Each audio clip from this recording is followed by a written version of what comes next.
Good evening, members and members of the public. Welcome to this meeting of the Waverley Planning Committee. My name is Penny Rivers and I chair this committee.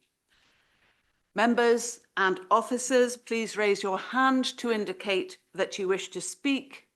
Please keep your microphone on mute when you are not speaking.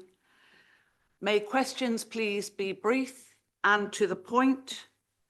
And I'd like to remind ward councillors to sit separate from the committee while applications in their ward are being considered and voted on by this committee. In order to vote, you must be in this room to hear every word of the presentations and of the representations. So agenda item number 1, apologies for absence. Kim. Thank you, Madam Chair. We have apologies received from Councillors Steiger and White, and we have Councillor MacLeod substituting. Thank you. And minutes of the last meeting. Do you agree the minutes? And we have one amendment set out in the minutes of the meeting on the 16th of October 2024 relating to WA 2024-00143 Deer Park House. The committee were incorrectly advised that the policy contradictions were RE2 and DM14, which have been duly corrected by the Assistant Director of Planning. So with that change, are you agreed to approve the meeting? Agreed. Thank you. Declarations of interest, Kim. None received prior to the meeting, Chair. And questions by members of the public? None received, Chair. And questions by members? None received, Chair. Thank you. Agenda item number 6 is any relevant updates to government guidance. Claire. No updates to government guidance this evening. Thank you. So we come to applications subject to public speaking, the first of which is WA 2022-00740, land at Moorhouse School, Moons Hill, Frensham. This is for the erection of a sports pavilion, a 3G artificial grass pitch, together with fencing, floodlighting, hard standing, and the siting of a storage container, car park, and access road. Russell, over to you.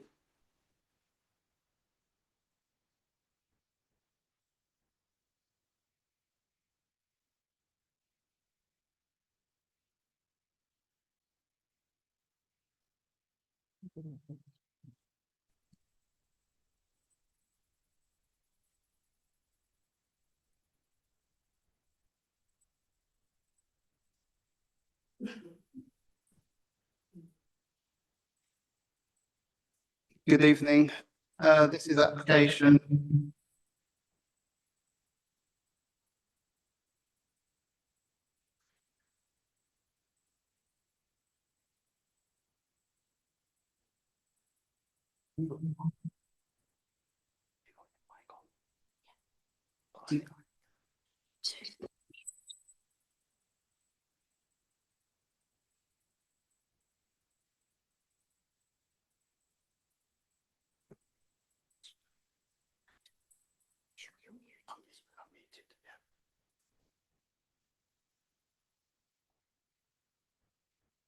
Try that again.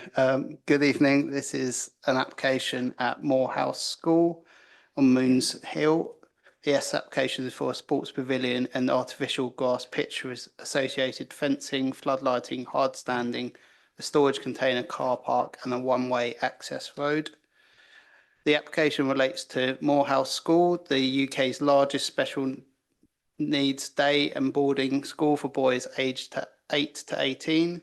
It is to the north of Frensham and in countryside beyond the Green Belt. The school is located on the junction with Moons Hill to the north and Hamlesh Lane to the east.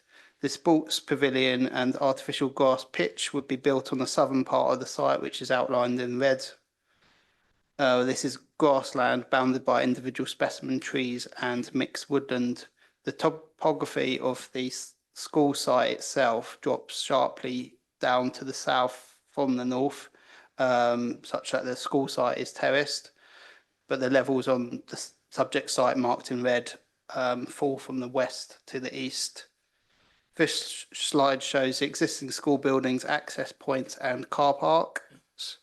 Area 1 in the north there is predominantly a main entrance point to the school, as well as visitors, deliveries and some drop-off and collection. Area 2 to the east, adjoining close to Moons Hill, is the staff car park, and Area 3 just to the south of that is mainly for drop-off and collection of pupils, and Area 4, which is the marked as the tennis courts and the overflow area. Moving on to the application itself. Oh, I'll just go through some photos first, actually. Just to show you the main access to the school. You've also got bottom left is an access to the sixth form centre, which is to be closed off under this application.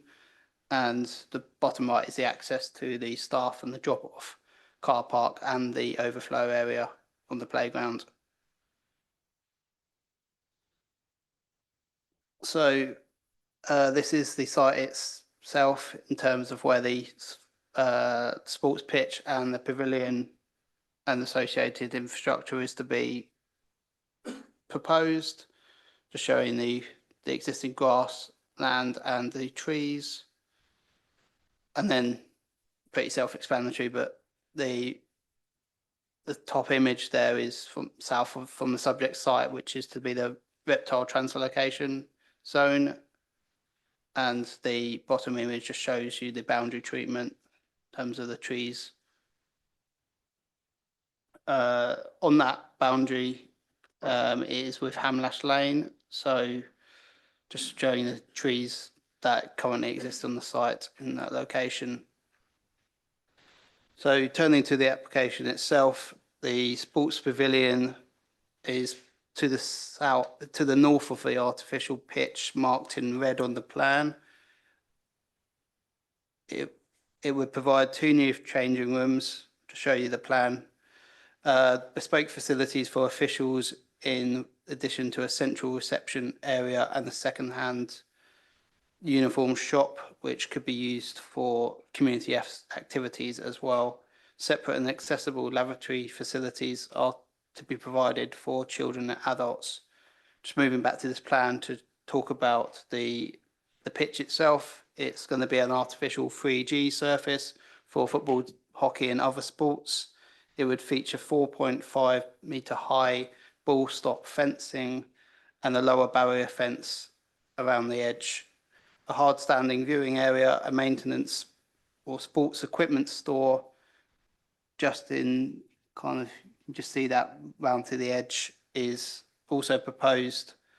Can't just about see the location of the floodlight columns, which are 6 in number and 13 metres high. You've got the 27 space car park to the east and an attenuation swale to the south. Also proposed is the one-way access road snaking through the east side of the site. So that goes from Hamlash Lane in the south up to the existing overflow, existing car park 3, which is a collection and drop-off point, as previously explained. Just outside of the boundary of this plan, you have the access, which is proposed to be closed as part of this application. Just moving on to the elevations of the pavilion building, which is to be single-storey in nature and proposed in brickwork and timber cladding with render and brown roof tiles, UPVC double glazed bifold windows and doors. This slide is just to give you a good idea of what the sports pitch fencing and the floodlights would look like. So the recommendation today is for approval subject to conditions 1 to 25 in the report, although there is an update sheet with an additional condition number 26, which is following Sports of England's advice about the maintenance and management of the sports pitch itself. Thank you.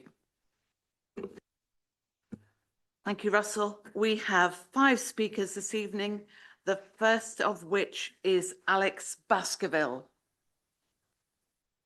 Do you want to just come down here?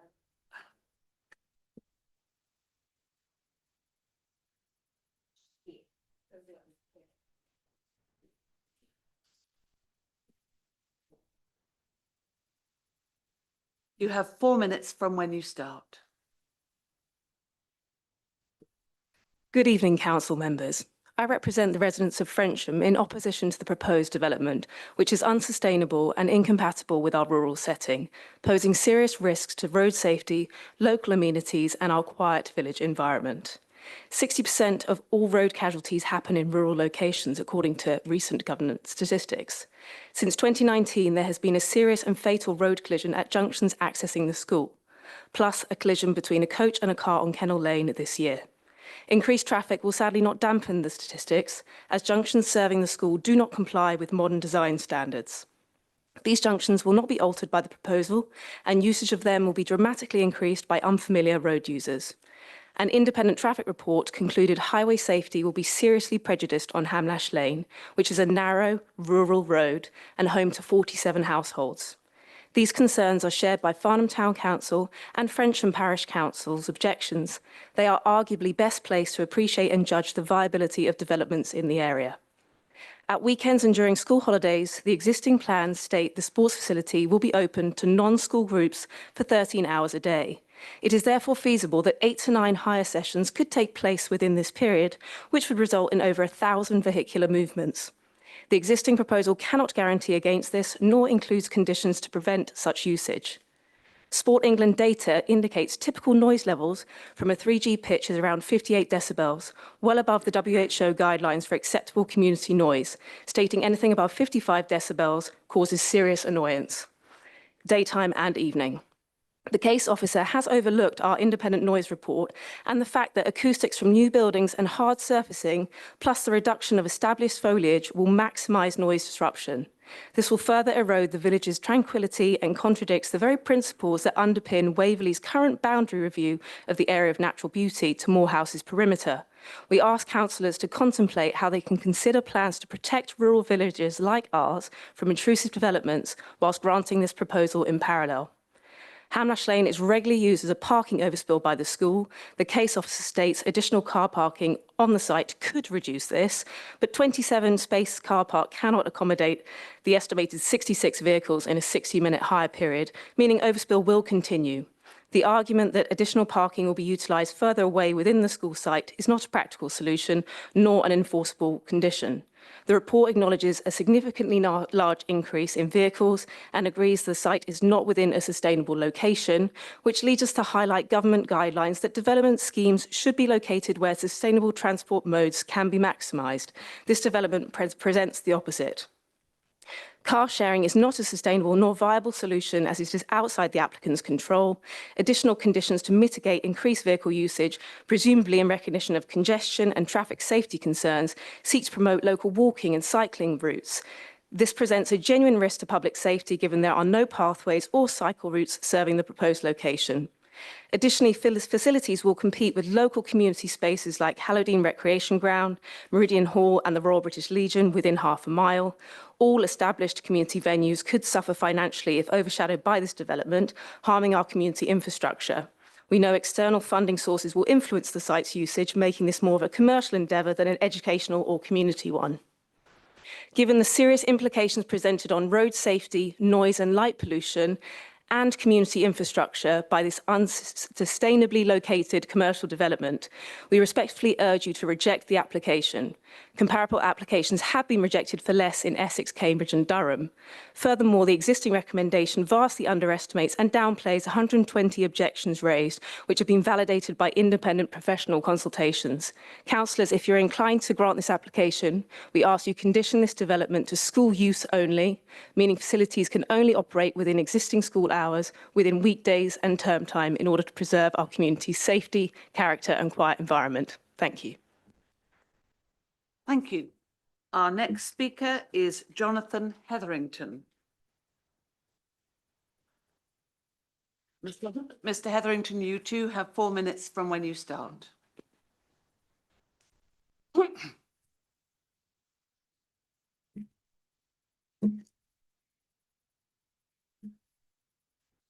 Good evening, thank you. My name is John Hetherington. I'm the head teacher of Morehouse School, a special needs children's charity supporting children from 28 local authorities. The ambition is to give our pupils access to the same facilities of any state-maintained secondary school in our area by providing an all-weather sports surface. It will also bring great improvement to the terrible traffic issues around our school entrances at drop-off and pick-up times, improving road safety for everyone. Morehouse School has been a specialist boys' school on our site in Frensham for over 85 years and provides a critical, life-changing education for children with special needs aged 8 to 18. But our playing fields at the base of the hill are waterlogged every winter, rendering large areas unusable. A solution is desperately needed. Waverley Borough Council Green Spaces Manager highlights the significant contribution this project will make. We have addressed in full the few minor recommendations of Sport England. They also support the application. The Youth Sports Trust highlights a tangible and measurable benefit to well-being and mental health from physical exercise. This is even more pertinent to children with special educational needs. But there are a number of misperceptions. This is not a commercial enterprise. Papers submitted by an independent consultancy called Transport, Highways and Traffic Limited are significantly factually flawed. The facility will be used by our pupils from 9 a.m. to 5:30 p.m. on weekdays.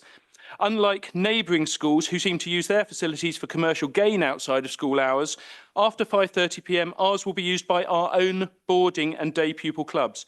We are committed to supporting our local community youth sports clubs for 2 nights a week after 6:30 p.m. to 9 p.m, only when it is not needed by our pupils.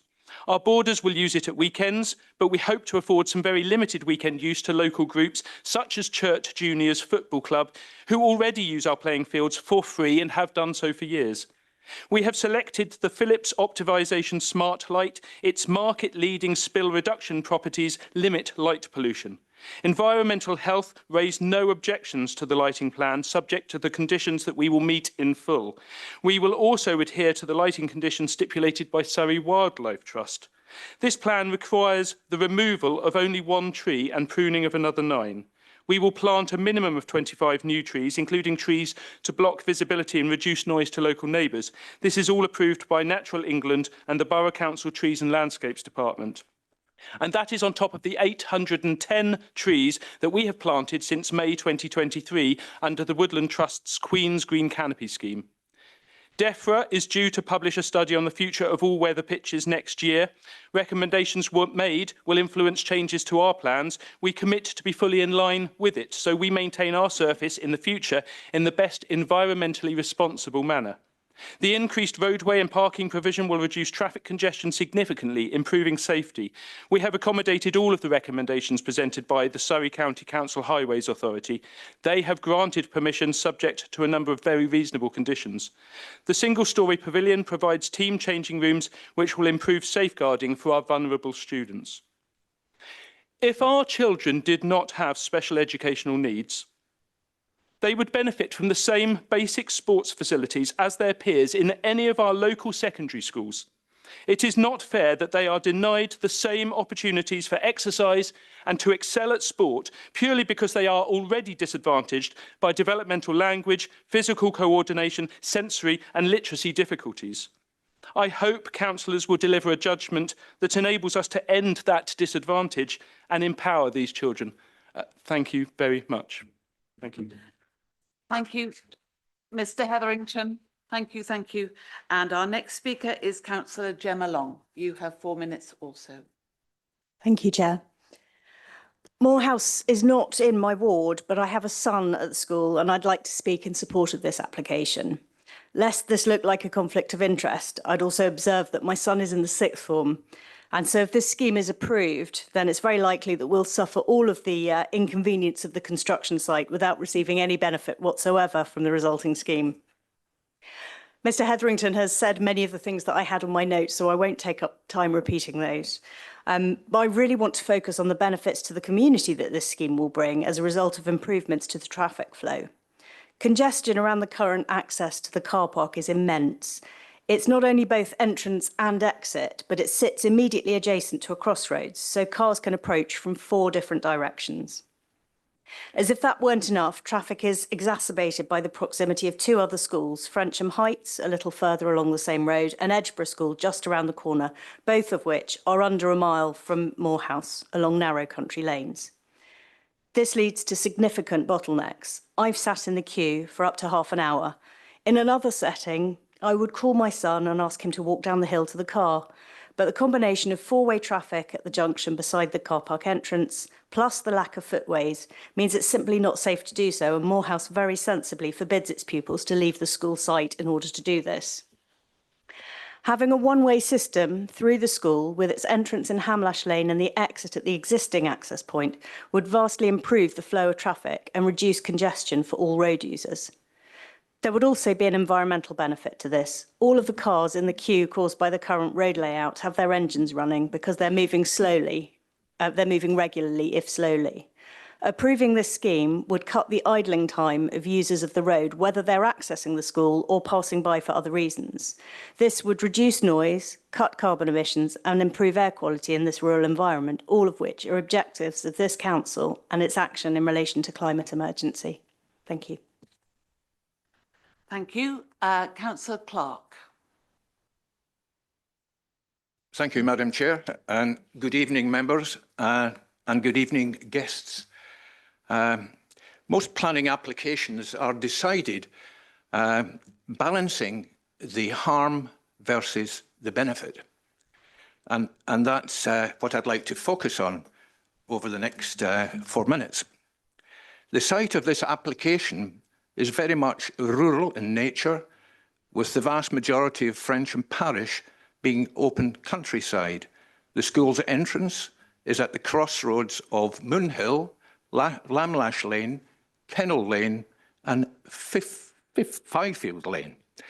The word lane is defined as a narrow road in a rural location. The case officer report states that the immediate neighbours impacted by this application are some houses located on Hamlash Lane. This is true with regard to potential overlooking and highway issues, but with regard to the issues of noise and light pollution, this will impact a much wider area. The site sits within 2 postcodes, GU10 3AU and GU10 3AT, which in fact have 58 houses with 250 residents. Further, the planning paper states that the noise level from the sports pitch would be similar to existing background noise levels that could be further managed. However, based on 4 mini-league pitches being utilised simultaneously, that's 88 footballers generating noise, not to mention the parents if it's a juniors match. You don't need to be an acoustics consultant to realise that there is no way that this noise level is in any way similar to existing background noise levels. These kinds of noise levels will be heard around the surrounding villages. Now, residential amenity is not defined in law. In planning terms, amenity, as well as other things, is often used to refer to the quality or character of an area and the elements that contribute to the overall enjoyment of that area. One of the important reasons relevant to this community of 250 residents is the peace and quiet of a rural location. One of the conditions in the Officer report states that the use of the sports pitches hereby permitted shall not be carried out except between the hours of 8 o'clock in the morning to 9 o'clock at night, Monday to Friday, and then on Sundays and Saturdays and from 10 o'clock. This includes bank and public holidays. The reason for this condition is to safeguard the residential amenities of the locality. Members of the committee, I would suggest that you substitute the word safeguard with the word harm for a more realistic appraisal of these of the hours of operation would result in. Looking at the need, nobody in this committee doubts the great work done with the pupils of this school and how this work can transform their lives for the better. Nobody in this committee doubts that the benefits that outdoor sport brings to both the physical and mental well-being of the pupils. The Green Spaces Manager for Waverley states that he would be interested in details of the community use agreement and what local groups and organisations would be involved with the school. This is what the 250 local residents would want an answer to as well. It surprises me that so far the applicant has not been willing to address this key point and proceeds with a blanket operating hours, as I mentioned earlier. With the current hours of operation and an undefined commercial use, I do not see how I can support this application. Thank you. Thank you, Councillor Clark. Councillor Munro. Thank you very much, Madam Chair. Just to explain that the application site crosses the boundary into my ward of Western Commons, and indeed most of the concerns about too close proximity to houses affect people in my ward. So that's why I'm here. The two big ones, as far as residents concerned, are surely highways, especially highways safety and noise. If I could just turn to the first one, I agree, of course, with all previous speakers who have touched on this. I absolutely agree with Mr. Hetherington, and it is very well known there's absolute pandemonium twice a day at least at the moment where the entrance, with the present entrance. But if this one-way system is put into implementation, that will mean, I believe, that the traffic, the drop-off and pick-up, will actually be transferred to a completely unsuitable entrance, which is Hamlash Lane. The current entrance indeed has its disadvantages, as we all know, but at least it's on a fairly main road. Hamlash Lane is not a main road. It is virtually only one way. A slightly larger truck, a vehicle, it means that other cars have to stop to let it through, which is common to a lot of our country lanes, of course. And I cannot see that this proposal would make that any better. In fact, very much worse. We can see continual congestion, not only from the users of the school now, but the extra usage that will be attracted by this, and of course for longer hours. I think the other point I'd like to make on highways, and I don't think it's been brought up before, is that crossroads which Councillor Clark made reference to is a highly dangerous crossroads as it is. I get continual complaints of that crossroads, and I know other colleagues do as well, and rightly so. Sight lines are awful. It really should not exist in its present form, and it certainly is not capable of bearing the significantly extra traffic. And I won't mention pedestrians, horses, beyond saying I think it must surely be obvious to anybody in the committee that they too will be significantly affected by this. Turning to the noise aspect, team sports, football, etc., are noisy sports, and rightly so. It is right that spectators stand on the touchline and cheer on their sons and any other visiting teams. Of course it is, but I'm afraid that does mean extra noise, and noise probably throughout the day, and certainly in the evenings, especially the winter evenings, until 9 o'clock. And as far as I can see, this noise in a very, very quiet area at the moment will continue night after night. There was a statement in the officer's report saying no adverse effect to residential amenity, highway safety and traffic. I hope myself and other speakers have demonstrated that simply won't be true. Thank you. Before we get to general discussion, I'd just like to ask Russell one question. Is it proposed that the numbers of students at the school are going to be increased, or is it for the number of pupils who are already there? Thank you for your question, councillor. So it is proposed that the numbers of pupils stays the same. This is not for the expansion of the school. Thank you. So members, the floor is open to you now for your questions and discussion. Councillor Rubini. Yes, thank you, Madam Chairman. I'd like to kick this off. Obviously, there appears to be two interests here. First one, of course, is that this is a special needs school, and I have a special needs grandson, and while he was growing up, his greatest help was in sports. He would play cricket, football, and he would join in. Other clubs, he wouldn't join in because he didn't like the presence of people. So I can understand that this school wants and needs sports facilities for those special young people. Against this, of course, is the traffic. Now, my problem is that highways have said it's fine. So do I take the word of the experts, i.e. Surrey County Highways, or do I listen to some of the more local people? And my third point is going back to the SEND again, which I'm afraid is Surrey County Council. We all know they are underperforming in that area. So I, as a local person, would support any improvement for any SEND facility to help those young people. Thank you. Councillor Coburn.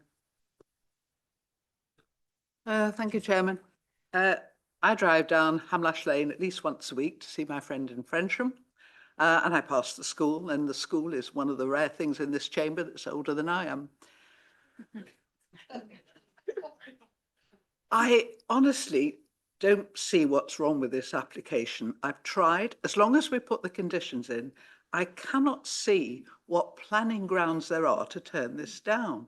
We have an existing school. It sits in countryside beyond the Greenbelt. It always has done.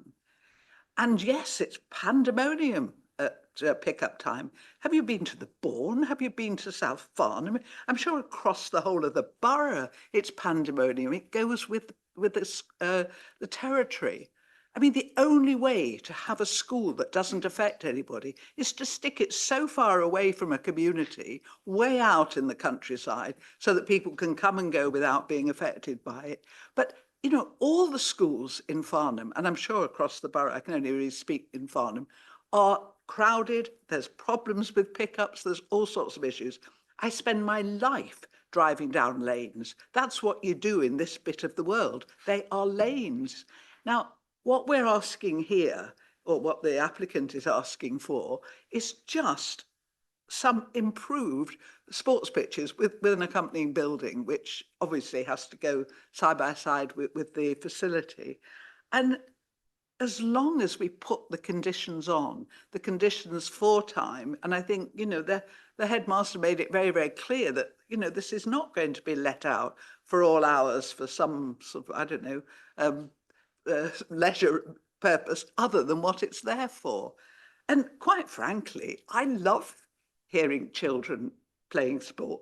You know, I don't even mind the fathers shouting, you know. I just think we have got this out of all proportion, and I'm sorry. And I do understand that Hamlash Lane is narrow. As I say, I drive down it at least once a week. And I do understand all the issues, certainly with the crossroads. I represent the Bourne, which you could actually touch almost from from the school. You know, the other side of Moons Hill is mine, as it were, is in the Bourne. So, you know, I know this area so well, and with conditions to protect the amenity of the residents, and that is something we must do. We've if I'm reading this correctly, the lighting has been well thought through. So again, we're getting, you know, the best sort of lighting that we can have on a facility like this. Hopefully in the summer, there won't be too much need for this. It will only just be in the winter months. We're talking about having some facility, some community use of the facilities, which has to be a good thing. We are so short of playing pitches in the Farnham area. I can't tell you, we are so short. If you go down to the Bourne Green, they're queuing up to play matches, you know, and you sort of move the under-9s and the under-10s come, and then you move them. I mean, it is just bedlam because they don't have the pitches. So I'm sorry, I really don't see an issue with this as long as we put in the conditions to protect the amenity of the local people as best as we can in planning terms. But I really don't see what's wrong with a school wanting to put in a couple of sports pitches. I'm sorry. Thank you. Thank you. Councillor Austin. Thank you. I think Councillor Coburn is talking a lot of sense there. I'd just like to, I did note the hours for the use of the pitch, and it does seem to me that those are very broad at the moment. So I'd like to propose that we talk about some sort of condition on that use. It seems to me that on the weekends, local people may deserve some time off from the noise. So maybe we could propose something like it stops at 5 p.m. on a Saturday and a Sunday, because 9 p.m. on a Sunday and 9 p.m. on a Saturday does seem excessive to me.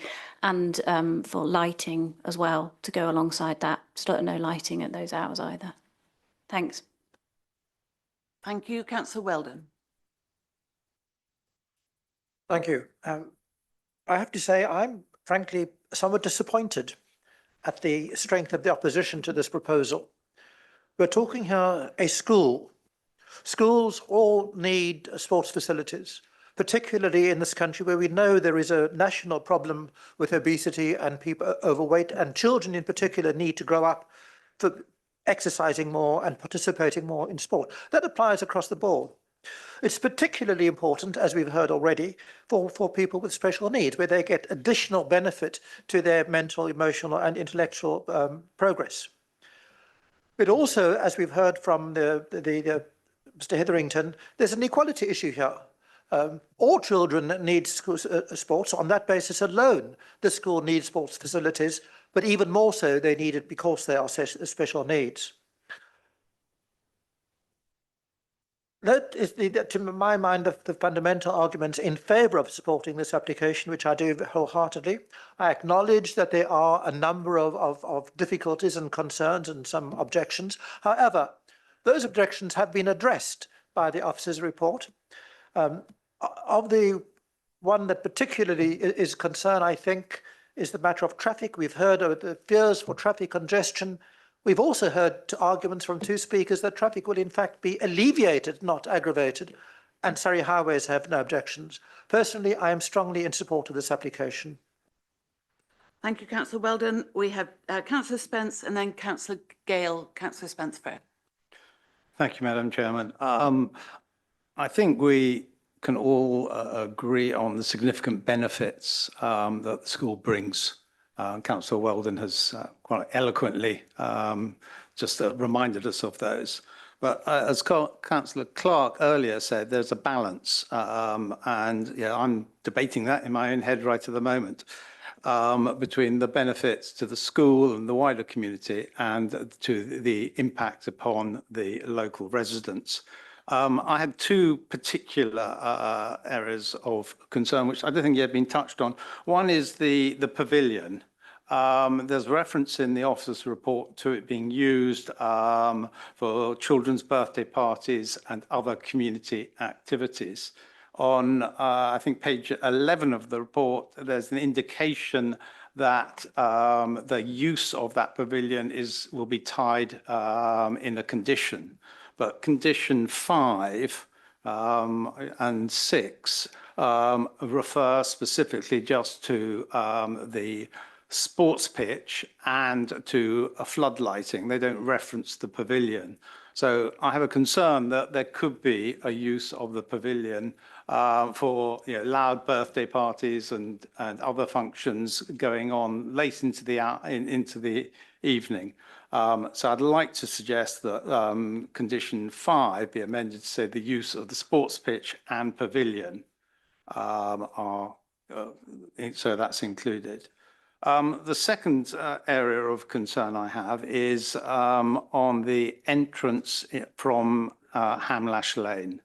I, like some of the other councillors, are very familiar with that lane. It is indeed narrow and difficult for cars often to go up and down. My concern is that this facility will attract the use of buses and coaches. And that lane is really, I think, would be very difficult for coaches to navigate it. I don't think we've seen the visibility displays for that entrance, although reading one of the reports, I think it was the refuse vehicle size of could turn into that. I would like to suggest that condition 10 is amended to make clear that buses and coaches should not use that access point. And I think that I'd hope that chimes with the headmaster's comments that this is not really a commercial enterprise. This is for largely for parents and the school.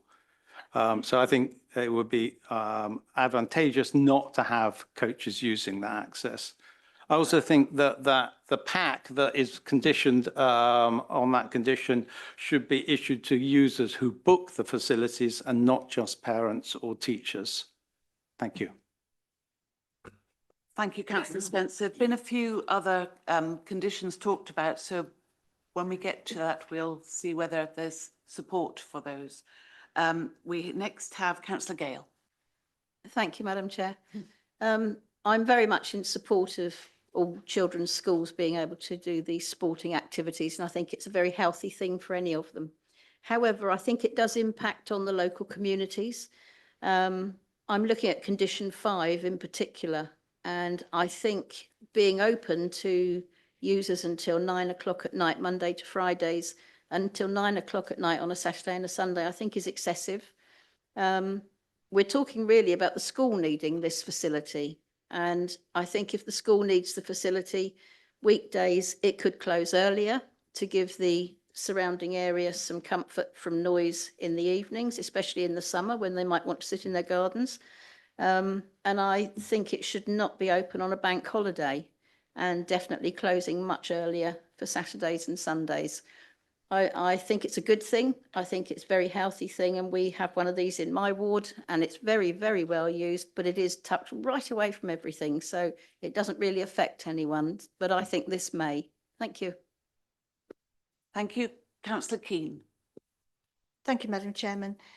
Well, I am very supportive of this application. I have to say that I too have children with special needs, but that I can put to one side when I'm talking about this application.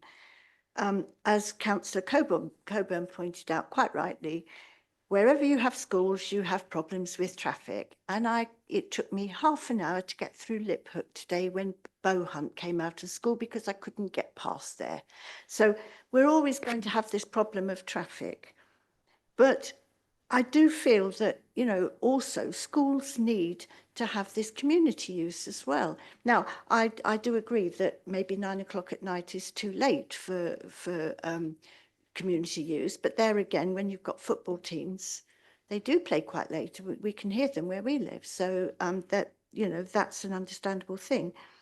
But I feel that these children do need exercise, especially if they have problems with their walking and what have you. And it does help them with strengthening and this sort of thing. And I think it's something that, you know, we have to accept that schools sometimes are in areas where there is lots of housing. This school's been there for a very, very long time, and they want to expand their facilities with the pitches.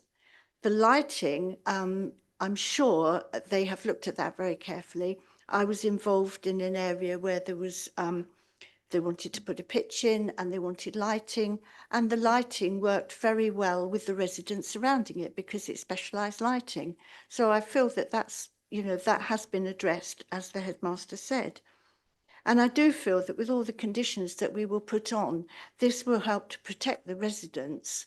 But I think, yeah, there's quite a lot being made of this, but it's something that, you know, we have to accept. Schools sometimes need to expand, and I am fully in support of this application.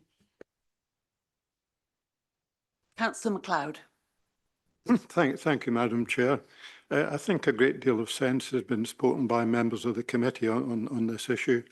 I happen to live in a road in Farnham that's got both a state primary school and a special school, which has recently been expanded. So I'm very familiar with the sort of arguments that I'm hearing this afternoon. And though I live near to that, I live in this road, and there's chaos every morning in the road and every afternoon. I was supportive of the expansion of the school for broadly the reasons that the headmaster has suggested that this should be approved. But I do actually think that several members of the committee have pointed out that we should also have concern for the local residents. And I do feel that it is correct, as Councillor Austin says, that there should be more restrictions, and as other members have said. So I think we should very carefully consider the conditions of opening hours and so on. But apart from that, I'm supportive of this application. Thank you, Madam Chair. Thank you. Councillor Beeman. Thank you very much, Madam Chair. Yes, I too am very supportive of this application in the sense that it gives additional facilities, particularly for the local community as well. But I too would like to see a more restrictive condition 5, adding possibly the pavilion, as suggested by Councillor Spence, and restricting the hours not till 9 o'clock, but certainly 6 o'clock at the latest. Thank you.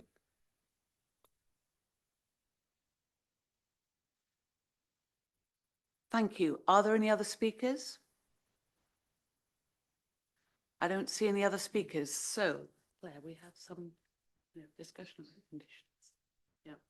So, members, a number of you have suggested that the conditions should be amended, and the note that I've made is that condition 5 is amended so that the timing for Saturday and Sunday is reduced from 9 p.m. to 6 p.m.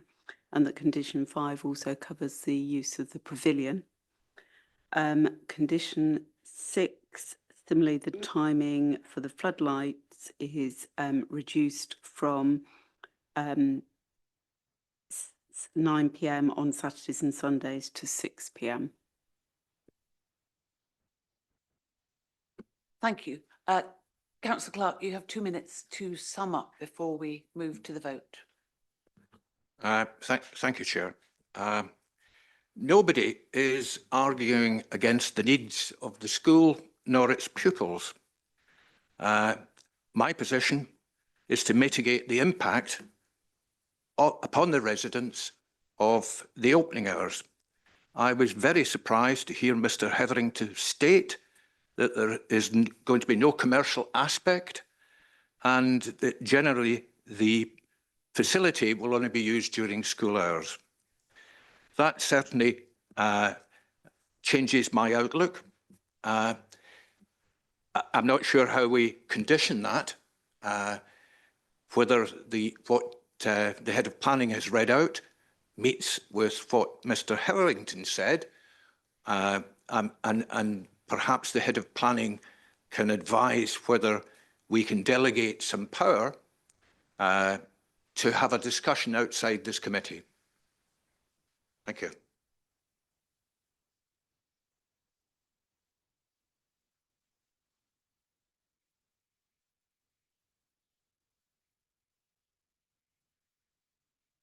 Councillor Clark, would you be so kind as to just say the last little bit again about the passing the powers to Claire? Well, I was comparing what was read out earlier as amending the conditions, and I was comparing that with what Mr. Hetherington stated. And I'm wondering if the head of planning could advise whether we can delegate power to the head of planning to iron out or discuss what that condition actually becomes. Thank you.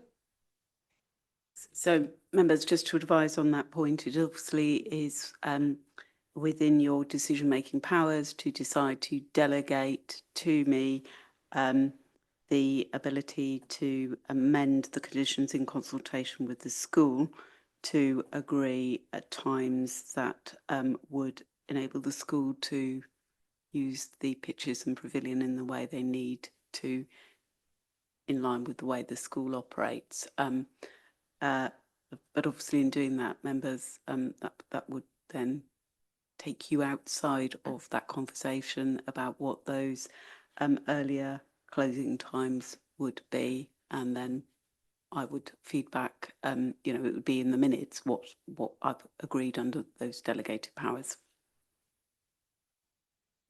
Councillor Coburn. I personally wouldn't want the conditions we've already sort of nodded. I don't think we've actually voted on it, but the ones we've agreed to change. So, I would rather vote on those. I thought Councillor Clark was raising the commercial element, and I can't see where that's coming from. Surely if they want, are we giving permission with what we've got for a commercial element or not? I mean, I can't see where it is, and the headmaster said there wasn't one. Maybe come in on this. So, members, just having looked through the suggested conditions, there isn't anything within the conditions that would prevent the pavilion being used, I don't know, just for example, for the hiring out of the pavilion for a wedding. So, members, if you also were minded to place further controls on that, it is open to you to actually prevent that being hired out for non-sports uses, is probably the easiest way to define it.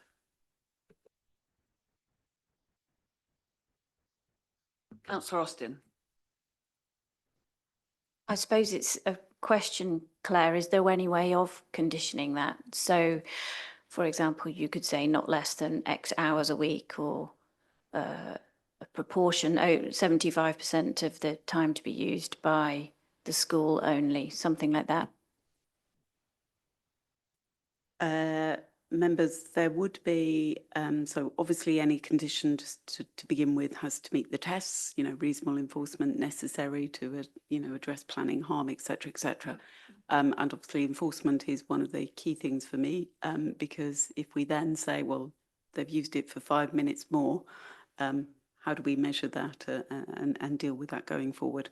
But members, I am confident that we could word a condition that would actually ensure that the predominant use was for ancillary in connection with the use of the sports pitches, and whether that is 75% of the time is ancillary too, because you've got the restrictions in hours, so that should be measurable if we were then looking at whether or not there was a breach of that condition.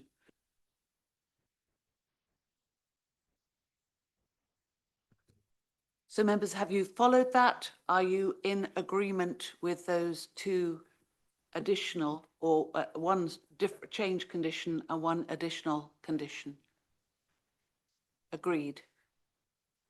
So let us move to the vote, which is, the recommendation is to grant. So with those two conditions, please vote when your lights allow.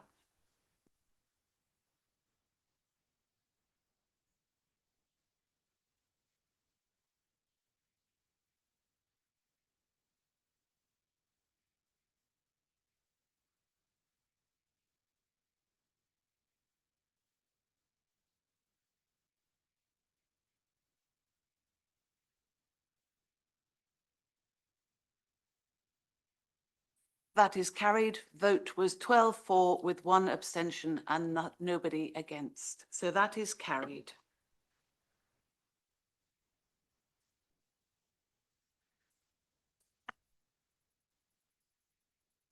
So thank you very much, everybody who is here.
I think it's, you know,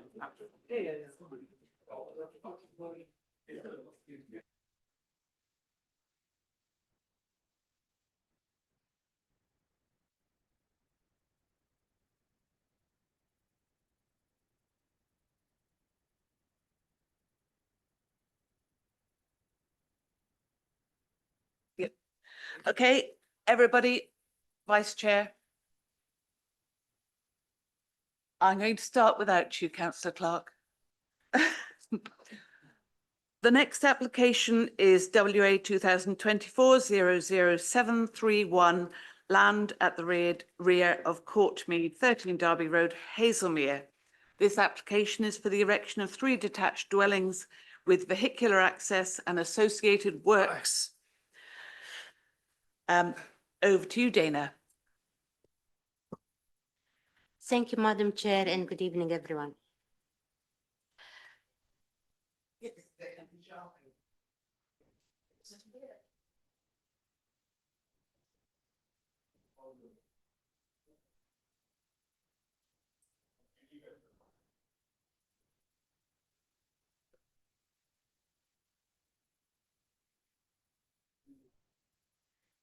Thank you. The first slide shows the location of the site outlined in red on the left-hand side on the site location plan, and outlined in blue on the right-hand side on the aerial view. The next slide shows the Hazelmere settlement boundary map and the location of the site, which is the blue dot here in the middle, which is basically inside the settlement area of boundary. The fourth slide shows the existing and the proposed site plan.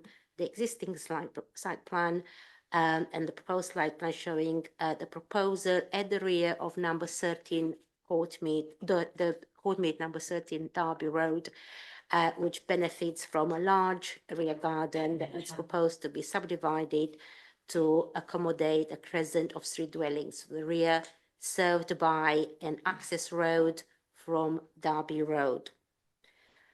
So planning permission is sought for the erection of 3 detached dwellings and associated works. The next slide shows the proposed site plan close-up.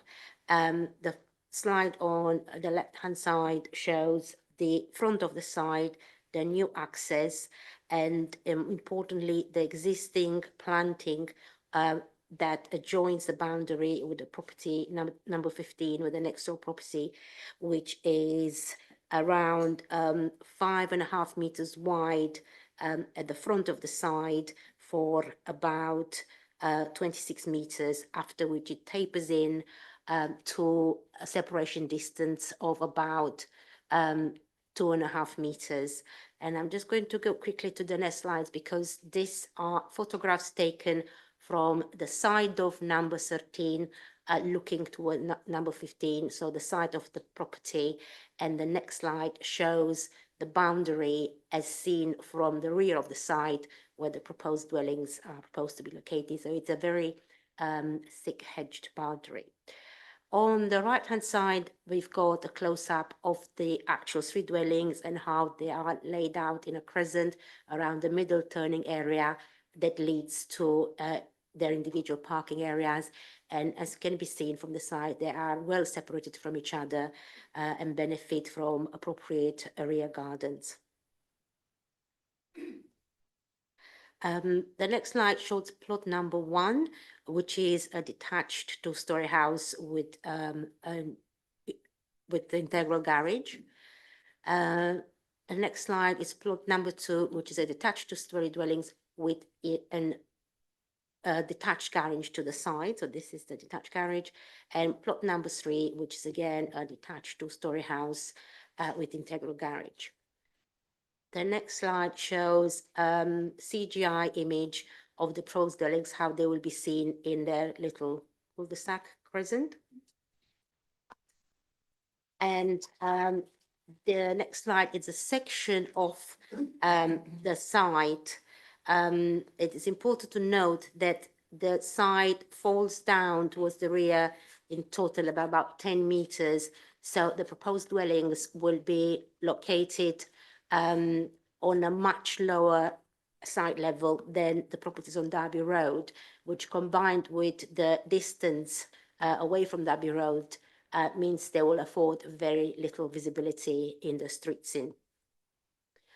The next slide shows the impact on neighboring properties. So the dwellings will be located at the rear of the site here, beyond the rear amenity areas of the surrounding properties.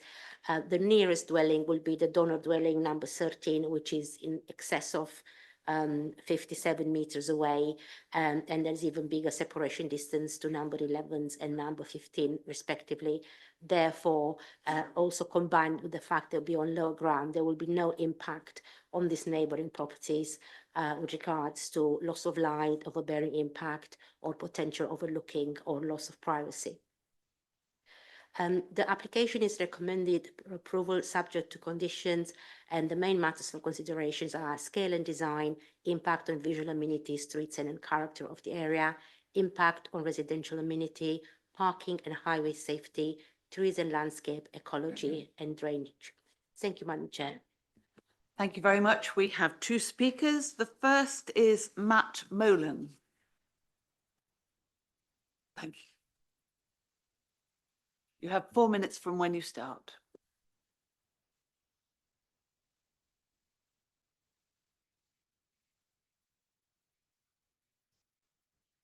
Good evening. There are 4 main areas of objection: increased traffic and congestion, impact on biodiversity, impact on the existing drainage challenges, and the positioning of the access road. Firstly, the traffic and congestion. Derby Road is already a congested and highly trafficked road. Adding more housing, more cars, and a new access road will heighten the risk to pedestrians, particularly to the many children walking to and from the local primary school, and make access to the school more difficult than it already is. It will also set the precedent for other houses on the road to create access roads, therefore carving up the length of Derby Road and making it unsafe for the children walking to school. If the proposal is granted, we request that the quantum of housing is reduced from 3 to 2 houses to limit this impact. Secondly, biodiversity net gain and local ecology. The gardens of Derby Road are mature and densely biodiverse. The proposal will put new housing and a concrete road into this undisturbed area. There is no net gain of biodiversity in this proposal, just loss of it. The 10% biodiversity net gain requirement has not been enforced, and it does apply to this proposal. Thirdly, flood risk and drainage provision. The gardens on the south side of Derby Road are waterlogged all year round. Areas of our garden are unusable for much of the year, and this land adjoins to the land for proposed development. The poor drainage is due to the ground being made of impermeable clay, keeping water at surface level, the gardens being set on a steep downward slope, and the construction of the Unicorn Trading Estate that pushes underground watercourses higher. This development will lead to lorry loads of concrete being poured into an area of natural drainage. The drainage provisions proposed are inadequate and only meet the minimum requirements stipulated. This is unacceptable and presents 2 major risks. Firstly, the suitability of the site for future residents if they are surrounded by boggy grounds. And secondly, the existing drainage issues in the neighbouring gardens will be exacerbated, particularly in ours, rendering much of our garden unusable. If the proposal is granted, we request that a higher application of the SUDS drainage hierarchy is required, as has been the strong recommendation of experts, and that the quantum of housing is reduced from 3 houses to 2 to limit this impact. And lastly, the access road. A particular concern for our family is the positioning of the access road, which has been set too close to our house, runs alongside the entire length of our garden and curves in very close to our boundary line, right next to our children's play equipment. This side of the garden is the only area for our children to play in due to the boggy land in other areas of our garden. The positioning of the access road and its encroaching, expansive entrance at the front of our property is far too close to the pedestrian entrance to our home, making it invasive and dangerous for our children. The applicant has ample space in a very large garden to set the access road much further away from our home at no detriment to the housing development or themselves.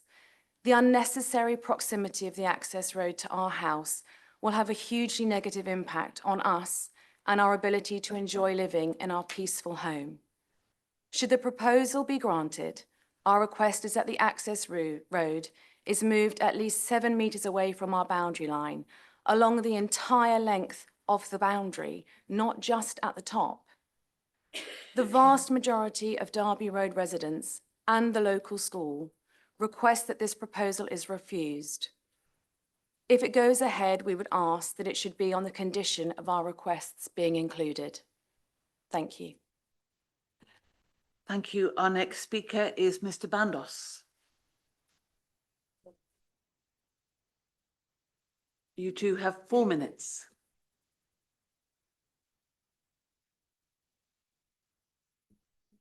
Good evening, members. Thank you for giving me the opportunity to speak at this committee on behalf of my client, the owner and occupier of number 13 Derby Road. 13 Derby Road is a large detached dwelling with a very long garden. Indeed, many of the houses along this road have similar long gardens and are large detached properties. The garden extends at the rear to abut the commercial site, which weighed an industrial estate at the rear, which in turn is adjacent to the Hazelmere train station. The proposal and its merits have been set out in detail within the officer's report, which is comprehensive in its assessment of the planning policies and design aspects of the scheme, as well as addressing the concerns raised by neighbours. We concur with the findings of the officer's report, in particular its assessment of the proposal and conclusion that a proposed development is in accordance with the development plan and there will be no adverse effects on the character of the area or neighbouring amenities. As stated in the officer's report, the principle of the development has been assessed, and as the site is within the settlement of Hazelmere and within the built-up area, the principle of additional dwellings is considered acceptable, providing the scheme complies with the siting design aspects. A point to note is the fact that the site is located significantly lower than existing houses in Derby Road. The drop in levels between the front and rear of the site equates to some 10 metres difference. The closest new dwelling is sited some 72 metres from the road and some 60 or so metres from the nearest neighbouring dwelling. The scheme has been designed by a local architect to reflect the style and character of houses within the area. The proposal would result in just 3 detached family dwellings, with a very low density of just 10 dwellings per acre. The applicant has taken on board concerns raised by the adjacent neighbours and cited the access from the nearest property, number 15, a minimum distance of 5 metres away from that property. The access then continues into the rear of the site, cited a minimum of 2.5 metres off the boundary of number 15. This ensures that the existing screening, which you saw in the photographs, and vegetation along the boundary is maintained, and the site will continue to remain screened from neighbouring properties. Concerns have been raised by the residents regarding surface water flooding. My client has engaged a drainage and flood risk consultant to address this issue. The submitted drainage report demonstrates that mitigation measures can be put into place to alleviate the potential for surface water drainage issues and avoid any risk of flooding. The proposed measures have been assessed by Surrey County drainage engineer, who has not raised an objection. and has recommended that, subject to a suitable worded drainage condition, the proposal would address his concerns. The applicant has also undertaken acoustic surveys to ensure that adequate living conditions can be achieved for future occupiers of the houses, and that the proposal would not result in undue noise and disturbance to neighbouring residential properties. In addition, a daylight and sunlight survey has also been undertaken, as well as tree reports submitted showing how the existing trees will be retained. We note the officers have described the proposal as a standalone, high-quality residential development that will be viewed within its own context. The proposed houses would have adequate gardens that will be screened from any direct overlooking, and the properties themselves are sited low within the site. In addition, the site is well screened with vegetation and existing trees around the boundaries, together with significant separation distances to ensure that there will not be any material overlooking of neighbouring dwellings. The proposal would not harm the character of the area. The proposal would create 3 family dwellings on a site at a time when the council does not have a 5-year housing land supply. We trust the members will support the officer's recommendation. And thank you for listening. Thank you very much. Members, your comments. Councillor Keane. Madam, Thanks, Chairman. Can I just stop you, Councillor Keane, just for 2 seconds? Councillor Weldon is actually the ward councillor for this application. Thank you. So, Councillor Keane, just one moment. Councillor Weldon, over to you. Thank you. I want to address this application from 2 perspectives. First of all, the principle, and secondly, the detail. The principle here is one of infill in an important part of the town. I want to make it absolutely clear that we in Hesmere completely agree with the need for infill housing, particularly in this location. Part of the objections, or some of the objections raised, were that it contravened the low density policy that covers the area. I'm not sure what is the history behind that policy. I have seen it in the plan. I'm not certain whether it is still valid. If it is, we need to do away with it. This area is prime area suitable for infill. In the first place, because it is close to this railway station. Secondly, it is close to both the retail areas in Hesmere. It really is prime area for infill. However, that brings me to the specifics of this application.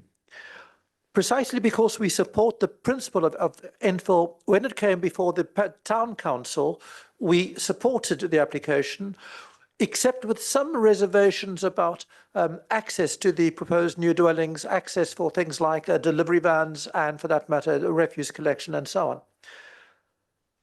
However, that I'm not going to go into. That was a concern and not an actual objection. So let's come to the specific proposal. As I said, when it came before the town council, we had no objections to it, and we therefore responded no objections. However, I was then approached by the resident who is here tonight, and also a neighbour of hers on the other side, numbers 15 and 17. And when I actually saw the site and the conditions, I changed my mind completely. In the first instance, I was horrified to find that the access road runs right alongside the kitchen window, absolutely not acceptable to me. And then there is the very important issue of the drainage. We saw earlier a cross-section of the site showing how the land slopes down from the road to the bottom of the property. That applies right across all the properties in that road. And the result is that underground water flows downwards and then seeps out at the lower end of the properties, causing boggy areas. As the resident has already stated, the bottom of her area is pretty boggy. I was there in the summer and saw it. I would be horrified to think of what it must be like in a wet winter. So those are my 2 strong objections. I subsequently was pleased to note in the officer's report that representations to the applicant had been made, and there have since been some amendments to the proposal to take into account of the objections. I'm not convinced that they go far enough, but that I will not say any further. Thank you. Thank you. Councillor Keane. Thank you very much, Chairman. Well, I live in very close, obviously, proximity to this area of Derby Road, and I drive down it quite frequently. It's a very wide road, but it can become quite congested morning and evening with parents parking. And I don't think I've ever seen any danger to children. I've had a child at that school, so I know. I haven't seen any danger to children, but I would take on board what their residents are saying. My one concern about this is the access road. I do believe it is too close to the neighbour, and I feel that if that access road could be moved over, I would feel more comfortable with this application. But in particular, I'm not unhappy with the actual development, but I am concerned about that access road. Thank you. Thank you. Councillor Austin and then Councillor Coburn. I think we're going to ask for the same thing, which is, could we take a look at the overhead with the access road, please, again? Thank you. I might have something else to say later. Thanks.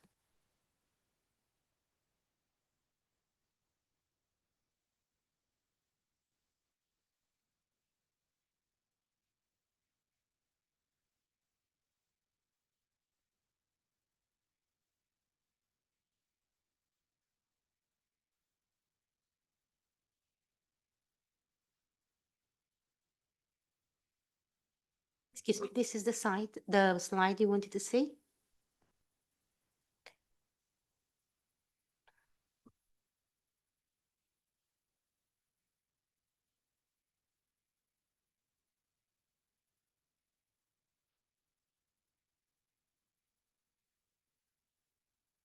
Councillor Coburn, you would like to speak? Yes, I mean, like everybody else, I have no problems with the houses as proposed. I think this is a good site for them. It is just the access road that I think probably worries us all. It does seem to come awfully close. I mean, is there any way that we can amend this, or the applicant can be asked to amend it, or is there something stopping it? Could you show us the other picture of, the actual? Have we got a picture of the lane as it stands now that they're going to go along, or? Excuse me. So that's the whole of the site. Yeah. And this was a close-up. So see, at the front of it, it will be about 5.5 meter separation distance to the common boundary, and then you will get closer to about 2.6 meters. Right. I mean, it's the existing house I'm worried about, not the houses of the new people. So this is number. Sorry, let me show you on the location plan. So this is the access road that goes all the way down to the proposed dwellings. Here is basically the red line on the site plan. Sorry, you can see that it's about 5.5 meters away at the beginning of the site, and then it narrows down to 2.5 meters, 2.6 meters. And at the moment, all that area, it's covered in very dense mature foliage, and there's no plan to remove any of that. That will all stay. So we'll provide a visual and sound barrier to the actual road. So what are we looking at on that site, if I may? From here, we're looking from the rear of the site. So the proposed dwellings will be located towards the boundary. This is the boundary here. So it has an assortment of vegetation and trees. They've been there for a long time, so they're well established, and that the whole thickness of this area. So it comes from 5.5 meters to about 2.5 meters.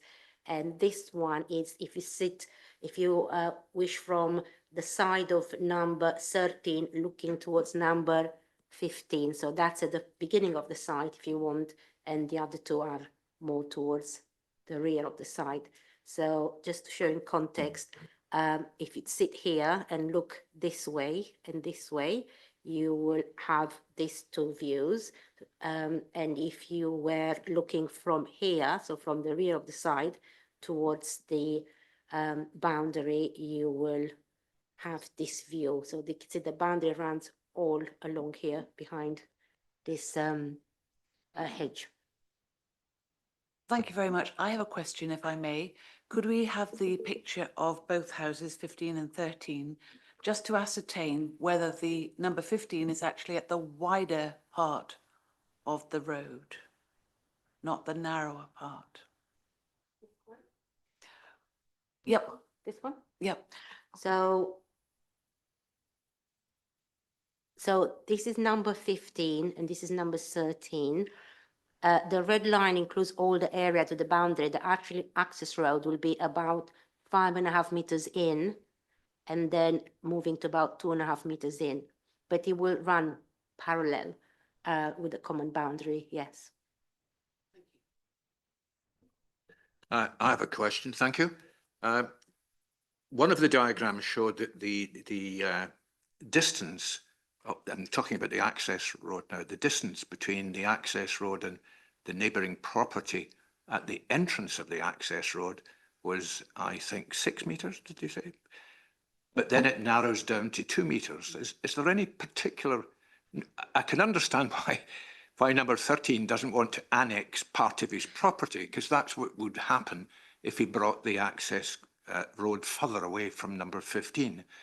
But is there any particular reason why it suddenly swerves? This is what is allowed by the topography of the site at the moment, because of the difference in side levels. This would be the easiest, the normal way if you want to take it, to move it more towards number 13, you'll have to excavate quite a lot of the land here. I believe that is the reason why this was chosen as the most logical trajectory towards the rear. But I suppose the agent may be able to offer any clarification if there is any possibility to move it any closer. Councillor Gale and then Robini. Yeah, I think my concern with this is the close proximity to the neighbouring property, really, with the access road. And obviously putting another driveway in there with the site displays and things, if there are children walking close, it could be a problem. I see no reason why the applicant can't put a straighter drive down further away. If it means more excavation, it means more excavation in my book. Also, they're talking about the fact that this land is quite boggy. 3 dwellings is going to put a lot of hard standing down. If they reduced it to 2, there would actually be a little bit more help with dispersing some of the water flow that's obviously going to go down there, and would also give both of those properties greater space around them. Thank you. Thank you, Councillor Robini. Yes, my question is very similar on flooding. Can I be assured that this is not going to add to the problems in that area? It is a very wet area, and down by the railway station bridge, it used to flood continually. The gullies in the road find it difficult to accommodate, let alone the actual private land itself. So my question is, can we be assured that this is going to be capable of holding the water for the future, not for now, because it's getting worse, as we've all seen in Spain and other areas? So can I be assured, please, it's not just the minimum going in, it's the maximum to try and stop flooding?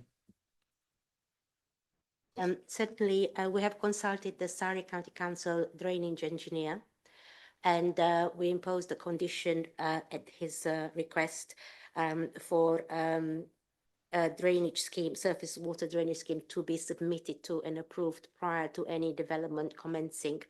He has confirmed that the information submitted so far it's sufficient for this stage of the application, and it's quite customary that the actual detailed surface drainage schemes are submitted following grant of permission and prior to any development commencing on site. So I just ask then that we haven't seen that.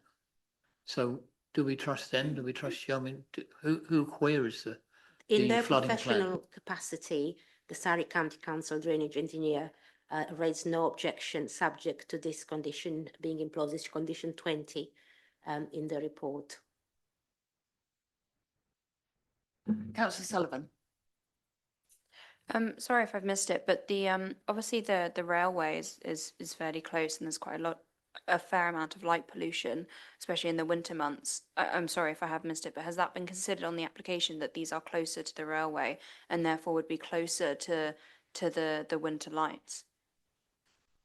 Yes, we have consulted our environmental health officers, and they also impose a number of conditions pre-commencement to ensure that all the reports necessary are carried out and approved in writing prior to development starting. So yes, we have considered it. Thank you, Councillor Keane. Thank you, Chairman. Yes, in light of the fact that several councillors now have expressed concern about the access and the close proximity to the neighbour, is there any way that the head of housing can actually discuss this to find out whether it's possible to do something with the access? Members, you obviously have a scheme in front of you this evening that you're being asked to consider. If you're not happy with the details of the scheme, then within reason it's open to you to defer the application to seek a specific amendment to the scheme, which sounds like you would like to explore the possibility of the access moving closer to number 13 and further away from number 15. So members, you may decide that you want to defer that application to seek that amendment.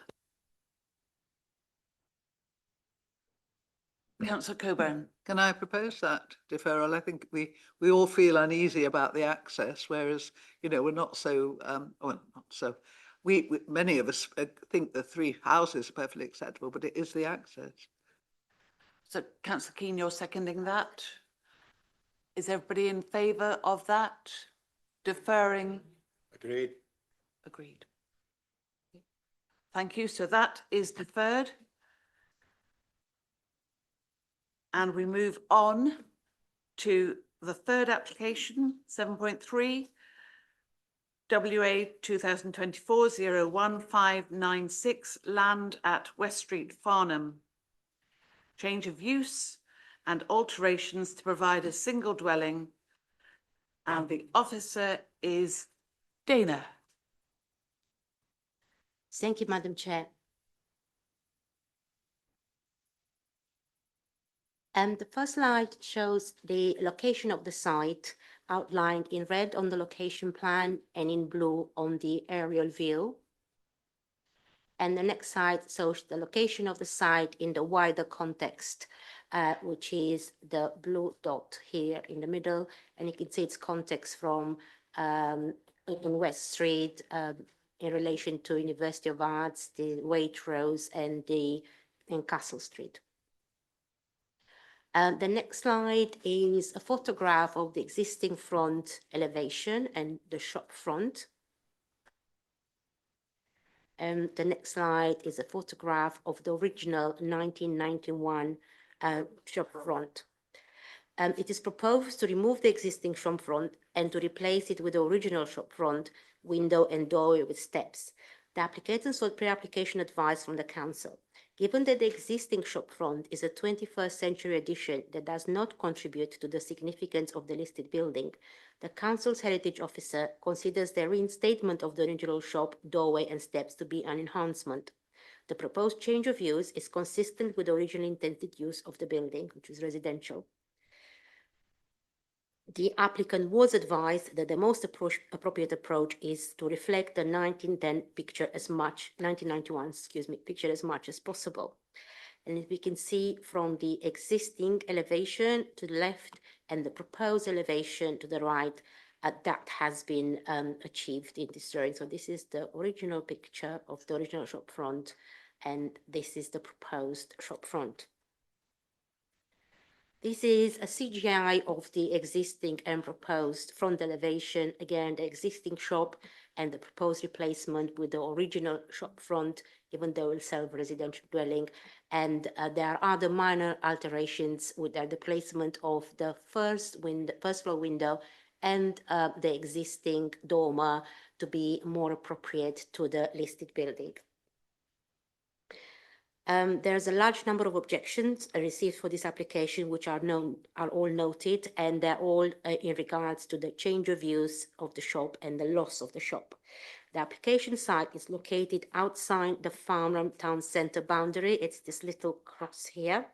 As such, it does not benefit from the protection of policy FNP 23, which seeks to protect the loss of small retail units, and there are no other policies that protect the loss of a small residential unit in this part of the town. It is also important to be noted that the closure of the shop is a decision of the owner of the property and sits outside the planning system. The main matters for consideration are the principle of development, the loss of the existing shop, design and impact on visual amenity, impact on the heritage assets, impact on residential amenity, biodiversity, and the application is recommended for approval subject to conditions. Thank you, Madam Chair. Thank you. And we have two speakers. We have Mark Watkins. Hello, you have 4 minutes. You can speak from there if you would like. 4 minutes from when you start. Thank you, committee. We are the freeholders of the application property, which has been in our family ownership for over 55 years. When we originally bought the property in 1968, it was then a tiny shop, which also served as a coin merchant with piles of coins in every upstairs room. Prior to that, it had previous uses from an original residential home to at one point a public house, which I think was the actual picture you saw there, which was the public house, the Rainbow, as it was called then.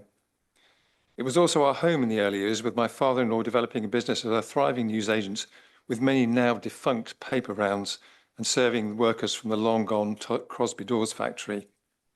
More recently, the property has been let on a lease to Mr. Patel, who's been our tenant for about 22 years. During this time, we like to think we've had a good relationship with him.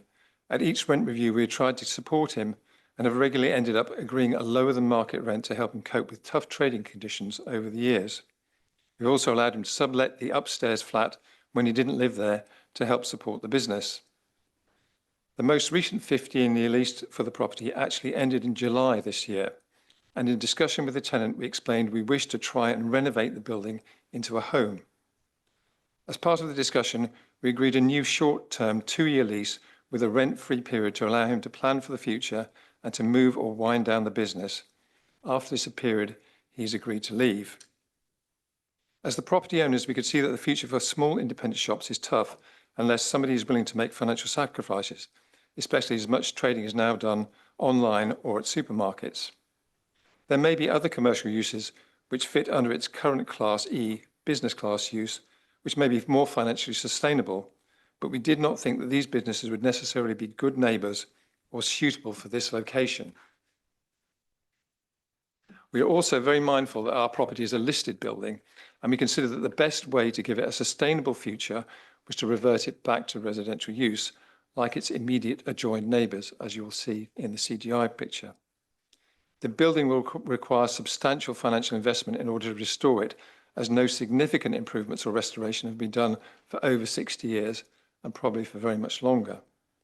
In fact, we're looking to remove the ugly exterior metal staircase, which is not in keeping with the original building, and restore the original staircase in the interior. Prior to making the application, we consulted with your historic building officer to make sure that any conversion works were fully respectful of its status as a listed building, and we also engaged a specialist conservation architect who works specifically with old buildings like ours. As the officers had indicated in their report and presentation, we believe that our proposal complies with all your policies. We fully understand the concerns of some people and why they may wish to object to the loss of a shop, as we and our tenants have been trading there for over 50 years. However, with the agreement of the existing tenant, we will not be renewing the lease in July 2026. We wish to put the building back to residential use, which was its original status, and it would then become a 3-bedroom house, which is the most needed dwelling type in Waverley. We wish to preserve it for future generations and restore it for the next chapter of its life and have it back as a home. We ask the committee respectfully to support the officer's recommendation in this case. Thank you. Thank you very much. Councillor Hess.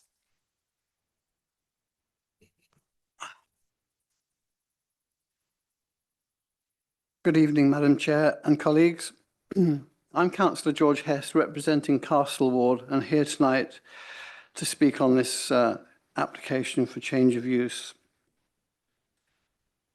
To many hundreds of local residents, the premises at 77 West Street, known as West Street News, is the local shop.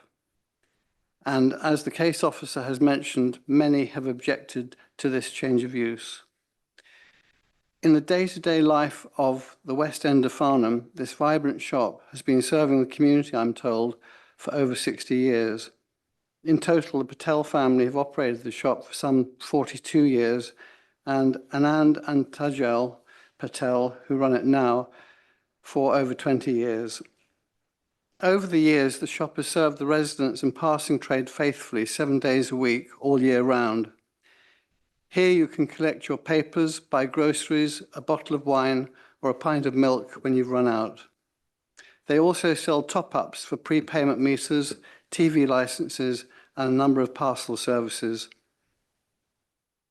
With literally hundreds of new houses to be built in the near future at this end of town, with West Street News closed, the nearest store is Waitrose, further into the town centre, and it's likely some customers would jump into their cars to come into town, adding to congestion. Colleagues, if this business was really failing, or the location unviable, or the owners retiring, I wouldn't be here tonight. But the shop is vibrant, well used every day of the week, and the owners will carry on if they're able to. For the residents of the West End of Farnham, this popular shop provides a really valuable service, and if we lost it, the community would lose a great amenity and the family would lose their livelihood. So I ask each one of you on the committee tonight, when considering this application, to please put the interests of the community and the livelihood of the Patel family first and refuse this application. Thank you, Madam Chair and colleagues. Thank you very much. Councillor Clark. Thank you, Chair. For those members of the committee who have read some of the over the 100 neighbour responses referring to this application, there have been some unfortunate comments made, which I thought I should address. One of the more polite ones, disappointing that the council would even consider forcing an entrepreneur out of business. So before we start, it's worth stating for the record and to the 23 people watching on YouTube that Waverley Borough Council are the local planning authority. Our role is to advise and determine all planning applications that are submitted to us, and each application is judged purely on its planning merits alone. The lease arrangements between the owner and the shopkeeper at this location are private commercial matters where the council has no jurisdiction. So I would ask members of the committee to focus on the planning issues alone and not stray into matters they have no control over. Thank you. Thank you. So, members, it's over to you. Councillor Coburn. I'll do my best, Councillor Clark. Yes, you're absolutely right. You know, I'd hate it to come to the point where we can tell owners what to do. I mean, it would just be a society in which I would not want to live. I'm like everybody else, would regret the loss of the shop, but that end of West Street is changing inexorably and will continue to do so. The centre of gravity, if you like, is moving slightly. And in fact, some of the conversions back have actually been very successful and have added to the character of West Street rather than sort of worked against it. So yes, I'm sad for the family concerned, and I wish them well and hope that they find another tenancy. But, you know, I think the owner of this property wishes to do something that is perfectly acceptable within planning terms. And I don't think that we can possibly refuse it on any grounds whatsoever. So sad as I am on planning terms, I think this has to be, planning approval has to be given. Thank you. Thank you. Are there any other speakers? No. So we come to the recommendation, which is to grant this application when the lights show Please vote.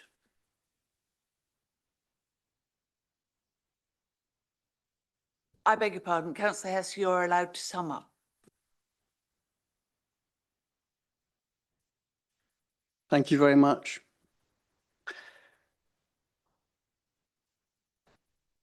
Well, colleagues, it's not an easy application to consider, well, not from my point of view, due to the fact that if approval was to be granted tonight, we all know that as a result, this popular and vibrant shop that served the West Street and surrounding community so well for the last 42 years will close its doors permanently on the 31st of July 2026.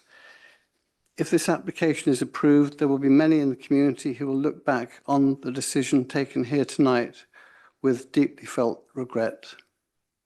However, if you're minded to refuse this application, it will send out a positive message to customers and local residents that the planning committee here at Waverley felt a duty of care to help this highly valued shop continue to serve the community who appreciate it so much.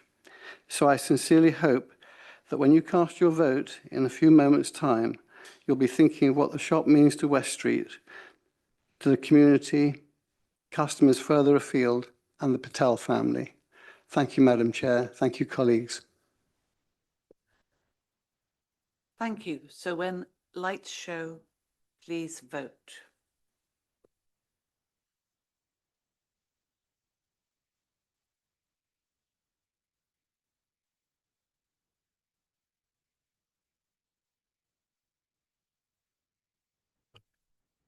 Madam Chair, that's unanimous in favour.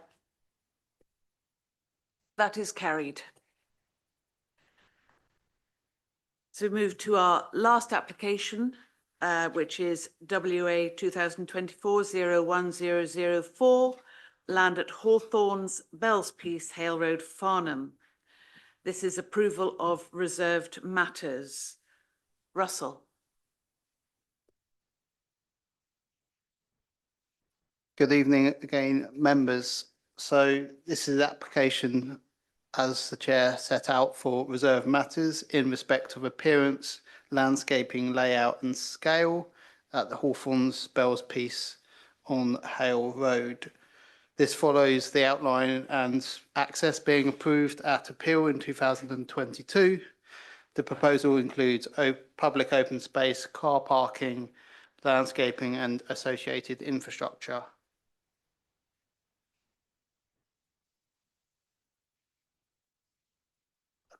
Also proposed by this application is the discharge of several conditions on the aforementioned outline permission.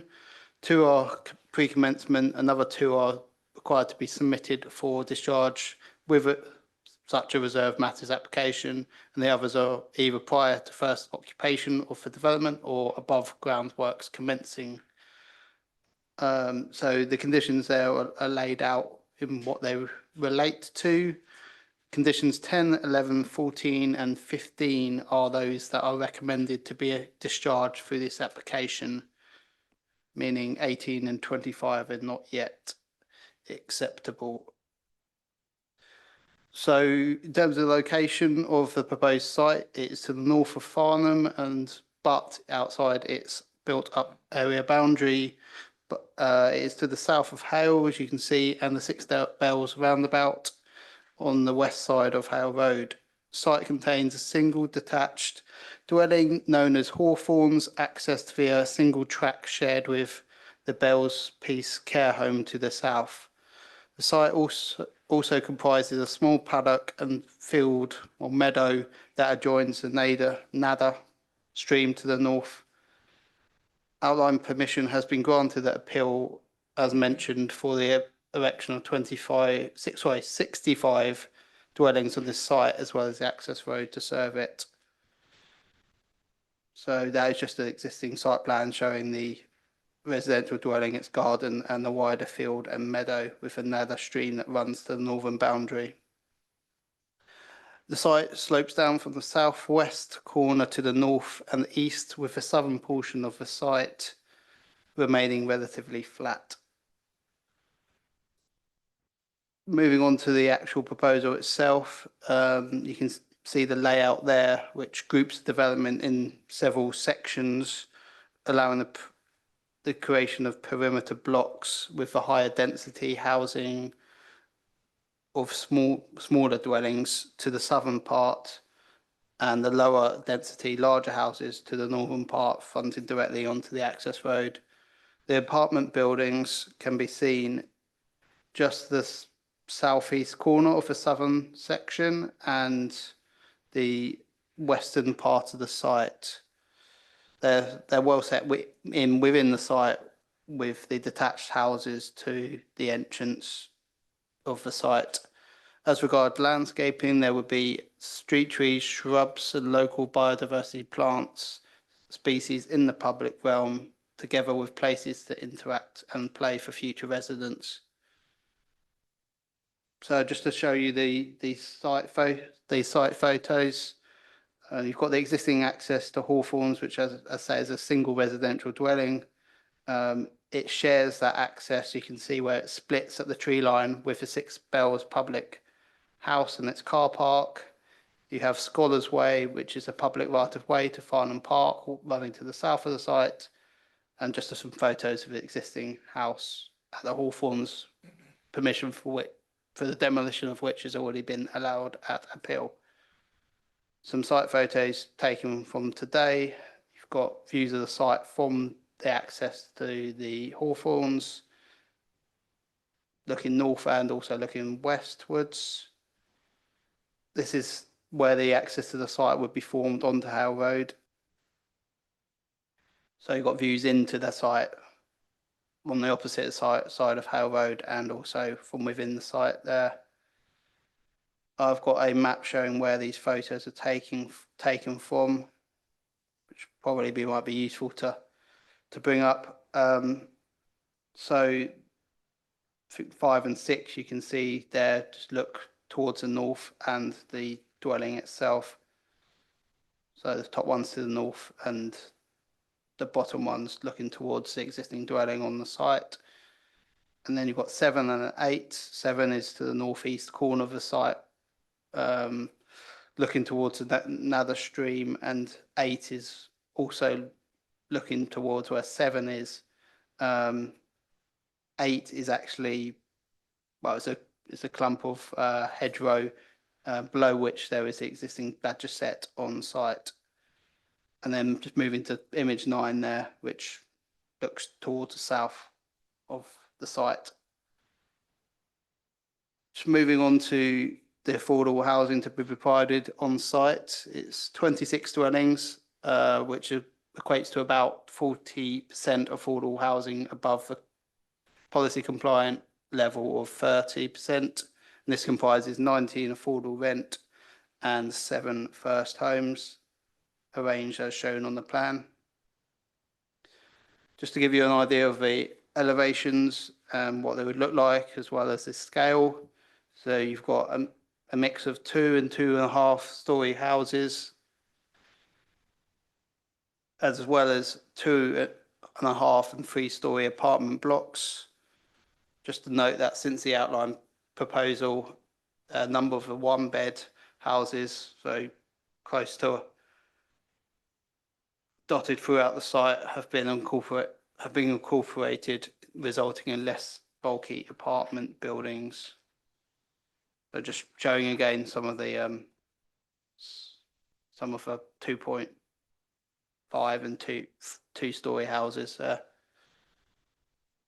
Just moving on to some visuals so you get an idea for the appearance of the development. It would be of varying form, size and style, using a cohesive palette of red brick and render, red and grey concrete tiles for the roofs and terracotta hanging tiles. I have brought the most recent materials submitted by the applicant with me, should any of the committee members wish to see them. What you also have on site is, to the houses, there's gable-ended roofs, bay windows, porches, finials, chimneys, brick detailing, window headers and sills, which all features of a local vernacular of Farnham. Just going to move back to the sections just to explain a bit more in bit more detail, the top two sections there are the northernmost dwellings. So given the length of the section, it's been divided into two. So that's looking south from the northern section of the site. And then below that, you have a cross-section elevation looking eastwards through the middle of the site. I don't know if it's probably just about visible. So it's section B there. So it's looking, yeah, towards the east through the middle of the site. And then you have a similar section at the top there, except it looks toward westwards towards Farnham Park. And then below that is the westernmost buildings.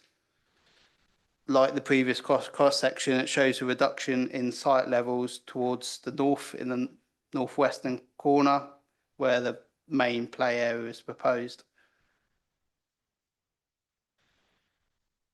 And then you have a top cross section there, shows the western group of buildings looking northwards. And then below that, you've got the front elevation of the southernmost buildings. Yeah, just moving back to the visual there. Hopefully you can see the blue arrow in the bottom left-hand corner showing where that image is taken from, which is obviously a bird's eye view, but hopefully it's helpful to councillors to understand the scale and the appearance of a proposed development. And the following one is just from the access road, so you're looking at the second dwelling in there. So that should give you a good idea of a pedestrian experience within the street scene at ground floor level. Just moving on to the play equipment. As per the update sheet published, there would be 3 play areas. As mentioned, the largest would be in the western part of the site. So I'll just move back just so I can maybe point these out. The northwest corner there, adjacent to the Farnham Park, that's where the largest play area is based. Yeah, that's where the largest place area is proposed. You've also got what's called a play on the way area with a few bits of equipment. So not showing any detail on this particular plan, but we have got detailed landscaping plans showing that there. And then you've got a further play area adjacent to the visitor spaces at the entrance to the site.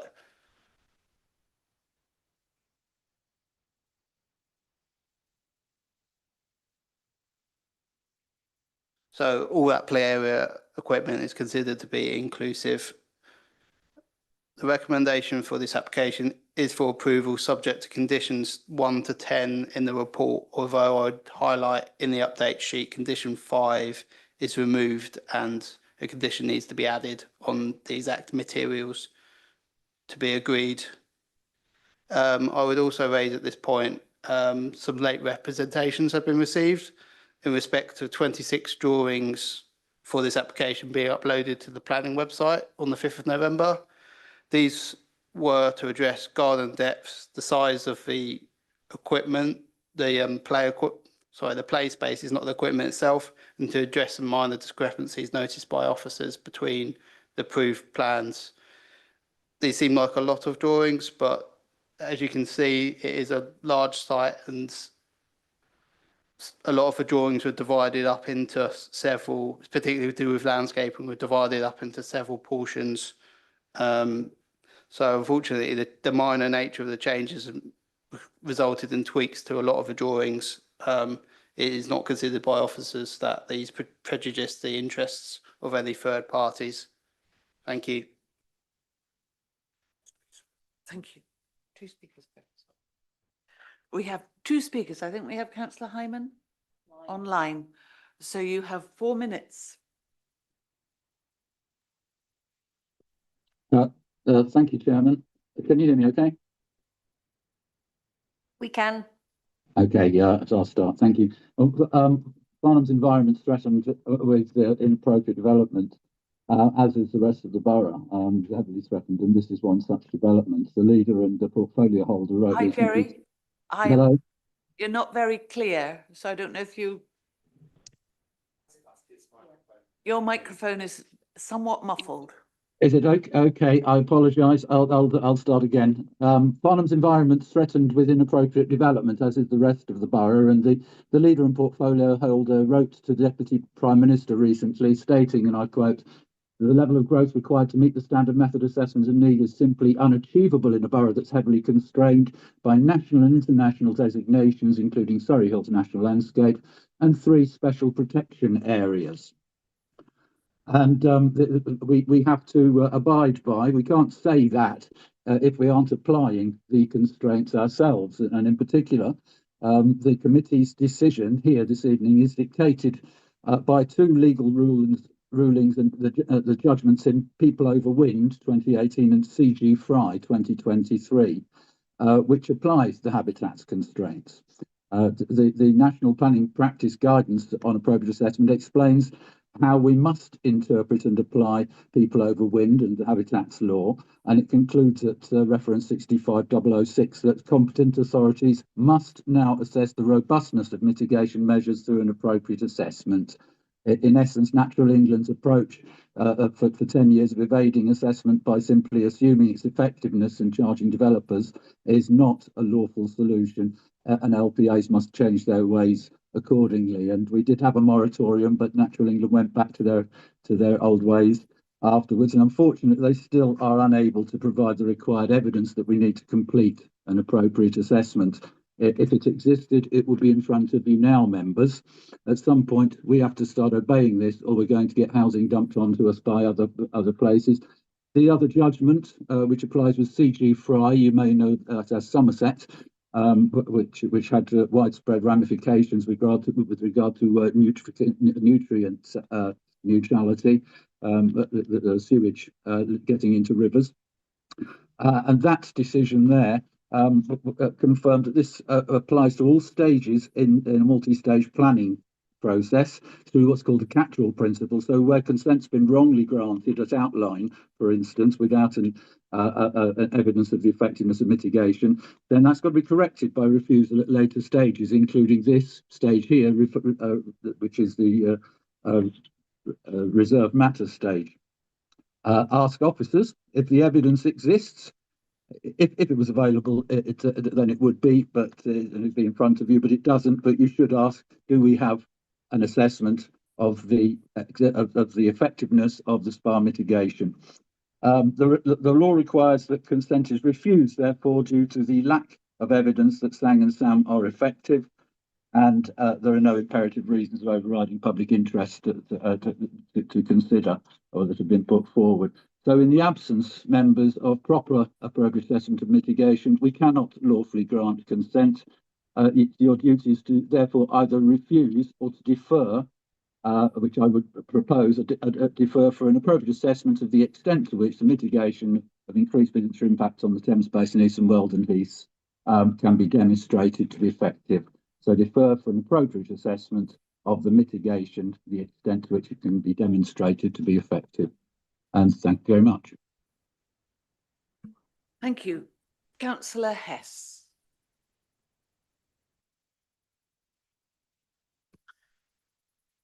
Don't quite know how to follow that. Good evening, Madam Chair and colleagues. Again, I think you know who I am by now. I support the sentiment of Aidan Robson from Miller Homes, who last week said to me, Miller Homes want to get Hawthorns right and leave a legacy in Farnham. There are 4 issues that I hope this meeting tonight will address to ensure that the development will really be a success long into the future. The first item is the quality of the exterior materials.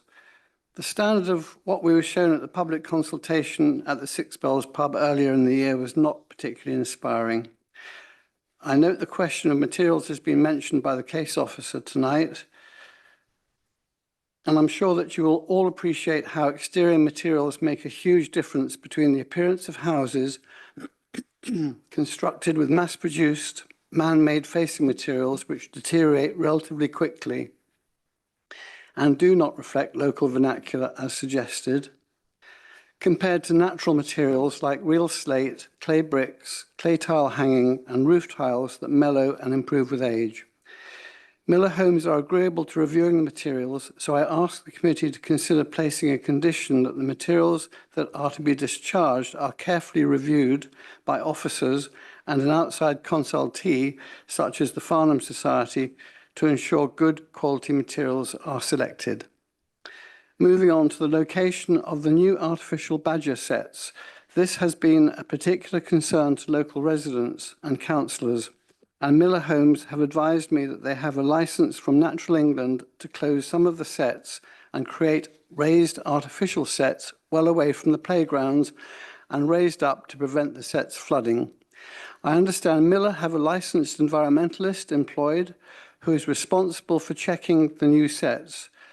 So I ask the committee to consider placing a condition that the sets are inspected once the development is completed and a report provided to the local planning authority.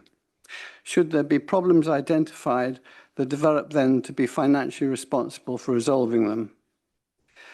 With regard to surface and groundwater and flooding risk, we are all probably aware of other local developments that have had problems with inadequate surface water management, and the Hawthorn site poses a similar concern.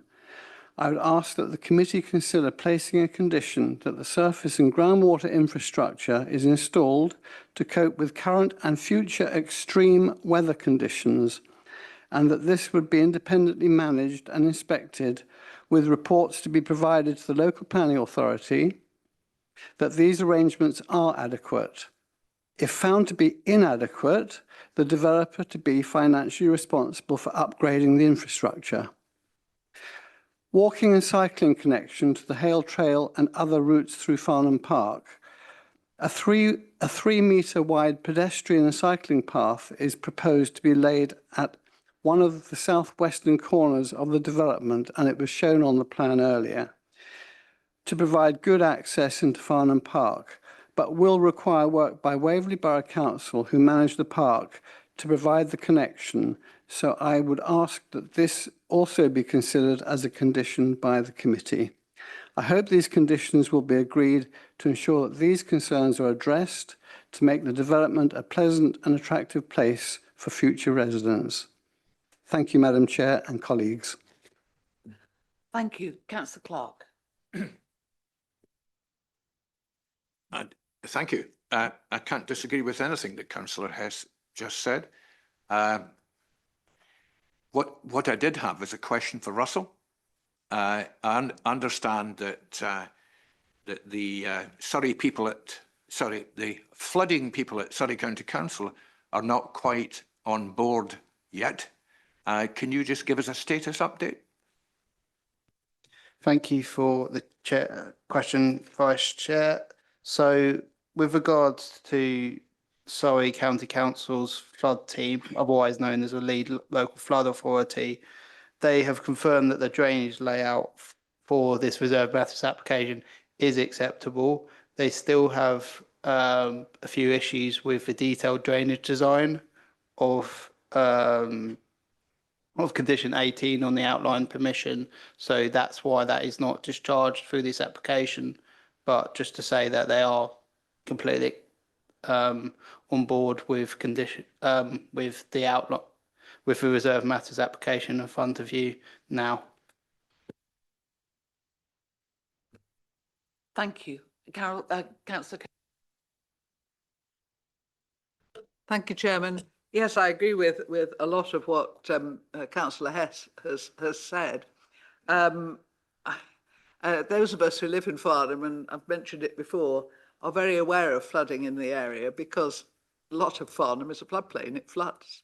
And we do have the famous one, I must bring some photographs one day for those of you who haven't seen it, with the orange life buoys in front because the attenuation basins are so big and deep to cope with the flooding, which we said would happen, which is why we refused it in the first place. And we certainly don't want any repetition of orange life buoys as you come down the Hale Road, please. I got lost yesterday going to the longest yarn in Aldershot Garrison Church. And I could swear I drove down that road that you showed us Russell. You know, the entrance road. I'm sure I saw that in Aldershot. I mean, it is just so dull and underwhelming. I'm sorry. And I do think if we've got a chance to influence the materials, we should grab it with both hands. I don't know whether you've read the Farnham Design Statement 2010. Unfortunately, the update didn't pass muster with Waverley, so the 2010 is still the one that really has the weight. And if you read it and you just look at the pictures of Hale, you'll get a feel for why I don't think this is good enough yet. I think it's generic, it's dull. And the irony is that Miller Homes have a house called the Farnham, and it's being built in Basingstoke, but it's not being built on the Hale Road, and yet it's flint and brick, you know, which is precisely what much of Hale is, flint and brick. So yes, of course, there's a lot of infilling, there's a lot of varieties, but given that this site, and Miller Homes has said they wanted it to be exemplary, can we please get better materials, more interesting palettes? I don't like the design of the houses, but I suppose we'll have to live with some of them. But some of those 3-story things, they look a bit as if they're going to fall over. They're just not attractive buildings. So, and they're not helped by the render, by the way, sometimes, you know, which sort of accentuates the lack of symmetry. So, you know, I'm with Councillor Hess, if we can do this. Can we possibly you know, have some more says, beef up the external materials, get some more variety, get something more local to Hale, especially as you go in. I mean, that entrance is that, sorry, it was up there. The entrance road that we were shown really is just so uninspiring. Flooding, I've mentioned, badger sets. I have to be honest, this just made me laugh because I just have visions of these sort of very high badger sets and all the badgers going up series of stairs or having a little lift. I've no idea, but you know, the concept of an elevated badger set is completely beyond me. But if we are going to have them, then I would quite like to know that they worked, as Councillor Hess said. So, you know, I feel this is a little bit premature. You know, you mentioned things like the flooding, which hasn't been sort of signed off. If we have some time, please, can we get something more inspiring than that? I mean, how many people in this chamber haven't walked down that road? I mean, it doesn't matter where you go, that's what you see. It doesn't matter whether it's Aldershot, Liverpool, Runcorn, Manchester, you name it, that road's there. So please, can we have something that's a little more Farnham, and I'm really talking Hale, because the nice bits of Hale are absolutely idyllic. And, you know, to lose that and not to replicate that on a site that we would like to do something special on. Having lost it at Appeal, let's, for goodness sake, get the reserve matters right and have something that Hale can be proud of, and the whole town can. So anything we can do between now and the final sign-off, then I would support that 100%. Thank you. Thank you. Councillor MacLeod. Thank you, Madam Chair. I first of all say I support most of the comments that Councillor Hess has made and Councillor Coburn's additional comments on it. But I'd like to go back to the point about the flooding and condition 18. I'd like to understand why we're actually approving this before the flood authority has properly discharged condition 18. What's the significance of that? Why are we doing that? Why can't we do the job properly, get it condition 18 properly discharged? And what would be the significance if in fact there proves to be problems? It's been presented to us that there are only very minor things. If there are if there are only minor things, why haven't we sorted them out already before this planning meeting took place? So I wonder if the case officer could comment on that. What would be the significance if these minor things proved to be not quite so minor? What would happen then? Thank you. Claire. Maybe if I can just come in and make some comments on the conditions in general. Just to clarify, we are recommending at this stage that condition 18 isn't discharged because we're not able to recommend to you this evening that this condition is discharged. And Russell can go into more detail if you want the finer detail of this, but we're not asking you to discharge that condition at this time because as officers, we don't feel we are able to recommend the discharge of that condition. If I could just maybe come back on some of the suggested additional conditions to give some commentary on that. So we've had the suggestion that the materials need some further work.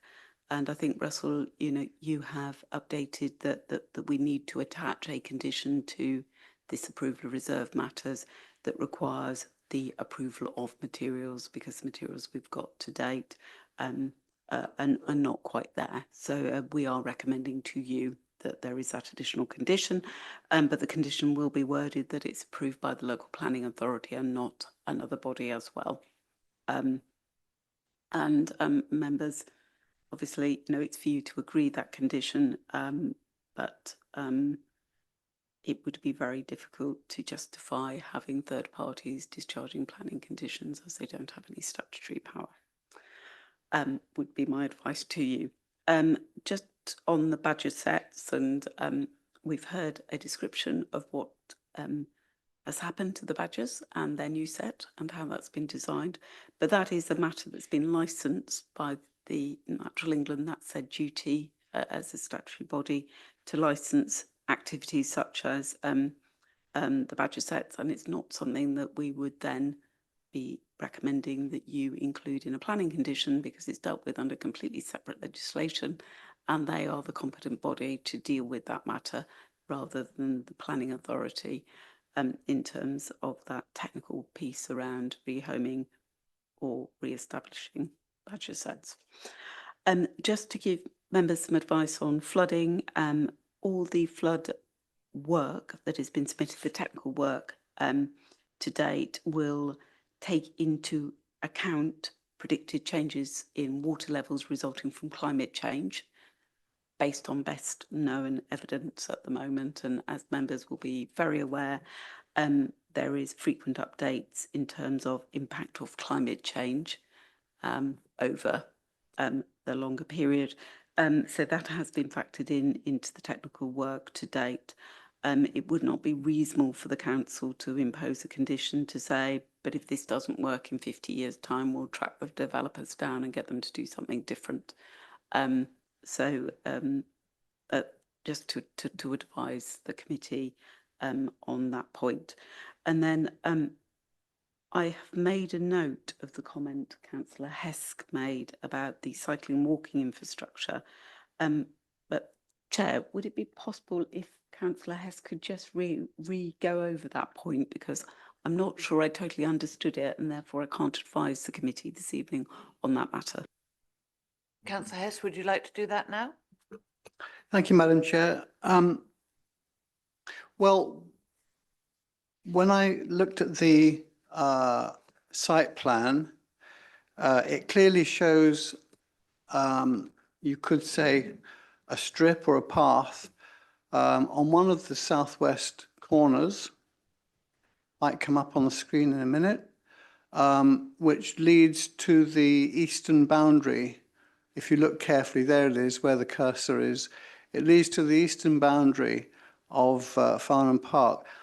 I was told that there's a gate there, but it's basically a closed boundary. It's onto Waverley Borough Council owned park. And in order for that cycle and pedestrian route to become workable, there needs to be a connection made. Does that explain it, or do you want me to say more? Thank you, that really explains it. So the applicant has done his best to take it up to the red line, but then he obviously can't control what's the other side of the red line, and therefore I think the request is that we look at how that connects to an onward journey on our land. So understand that point now, thank you. Councillor MacLeod. Thank you, Madam Chair. I don't think I got the answer to my question. Maybe I didn't ask it clearly enough, so I'll try again.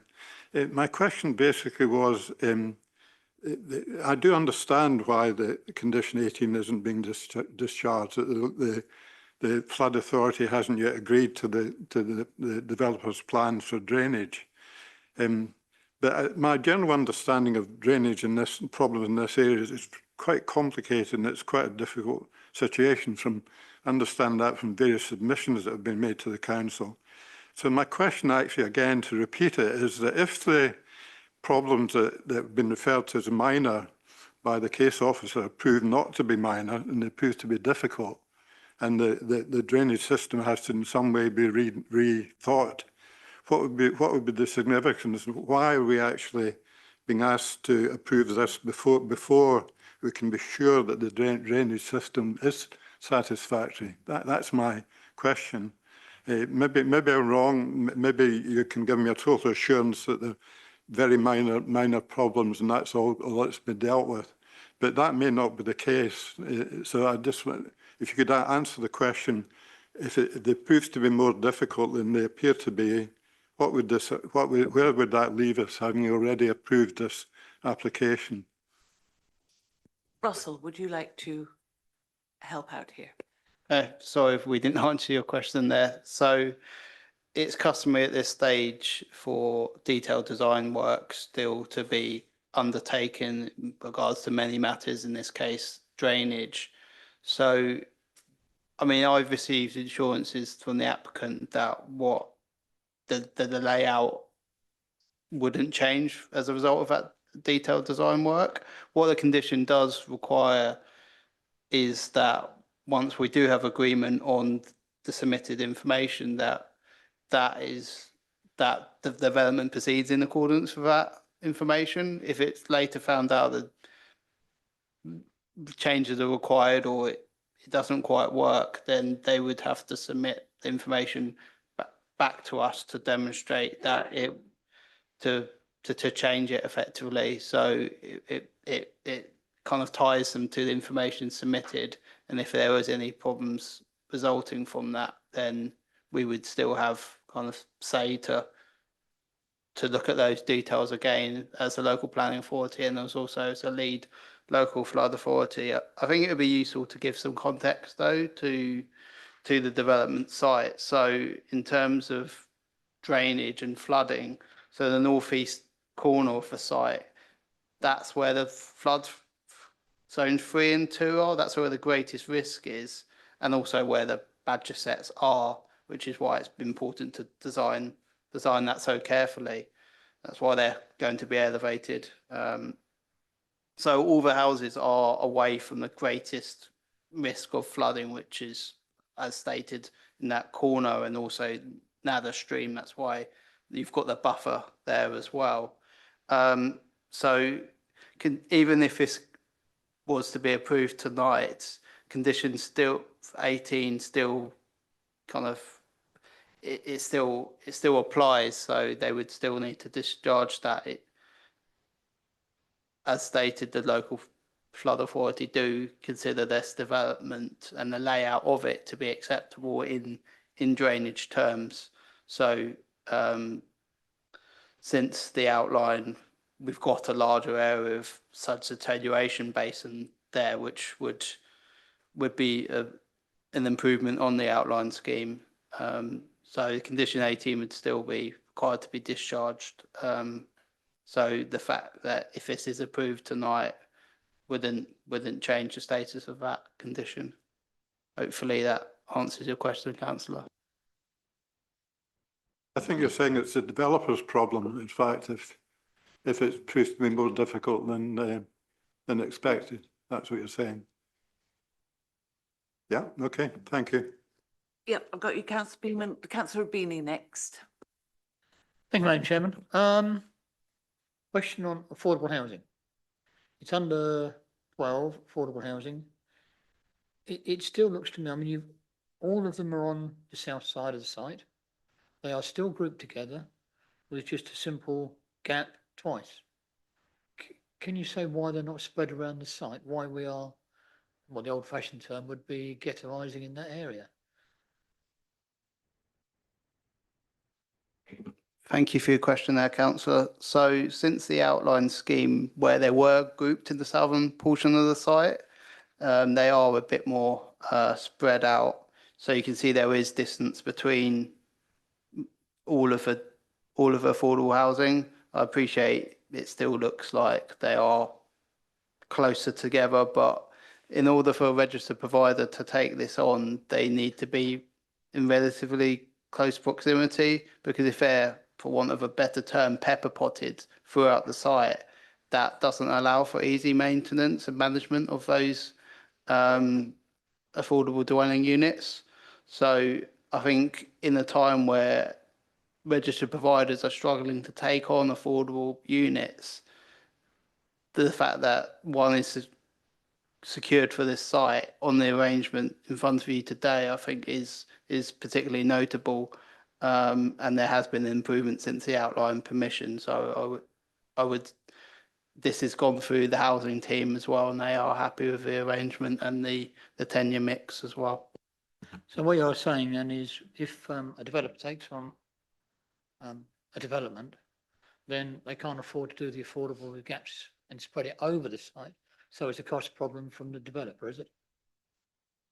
No, it's a problem for the registered providers. They are more likely to not say that, to say that development doesn't work from a management and maintenance perspective. And obviously we want, as a council and as a local planning authority, for registered providers to take on affordable housing rather than kind of commuted sums. So I think the fact that we have got on site and we have got a registered provider ready to take on the layout does weigh quite heavily in favour of this application. I would ask you to give that appropriate weight, but that is the layout that is in front of you today. You can obviously disagree or agree with that. Okay, perhaps we could take it offline for a while, and perhaps you could let me know some of the rules, because I don't understand it, why the maintenance is varied so much just by putting them closer together. Thank you. David Beeman, Councillor Beeman, sorry. It's all right. Thank you very much, Madam Chair. I mean, I'm sure we were all disappointed when this was granted under appeal, but we are where we are, and we have got to make the best of this development as we can. I think it's very disappointing that Miller Homes should actually put forward the application as it stood in its first place, without being such a boring design, as it were. And I'm reassured to an extent by the proposal put forward by Councillor Hess in broad terms. And they now seem to have changed their mind, and one wonders why they didn't put forward this better application in the first place. So I'd hope that the materials will be improved, and that perhaps we will have some Farnham-style houses in Farnham. Who knows? Thank you. Councillor Keane. Councillor Austin. Thank you. Just to comment that I think the design and materials are just totally uninspiring, and it's a shame because I think we could have done a lot better. The developer could have done a lot better, and I hope that the materials can be improved in such a way as to improve the quality of the site, because the design of these houses is, well, homogeneous sort of boxes, not great. Thank you. Councillor Weldon. Just a simple, quick point. I've been hearing a lot of concerns about the materials and hopes that the materials can be improved. The problem with that is when you start to improve materials, you're likely also to improve the cost. And the big problem we have right across Waverley is the average cost of housing is far above incomes. And I would not like to see improvements in materials if that's also going to improve the cost. Councillor Sullivan. Sort of a build on what I was going to say anyway, but I don't think that's necessarily true. The applicant has done a fair few sites across the south and done them very, very well. And I think that sets precedent that they can do this very well, and it doesn't increase cost. Well, quite frankly, if it does increase the cost, I mean, you know, so what? They're going to sell these for goodness knows what money. in Farnham, and they have got a house called the Farnham. They don't have to design it, they just have to find the picture of it. It's in Basingstoke, it's called the Farnham, it's flint and bricks, very nice, and it would look a lot better than some of these. I don't mean I want the whole thing, 65 of those, but at least a little bit of the local vernacular. That would be much better.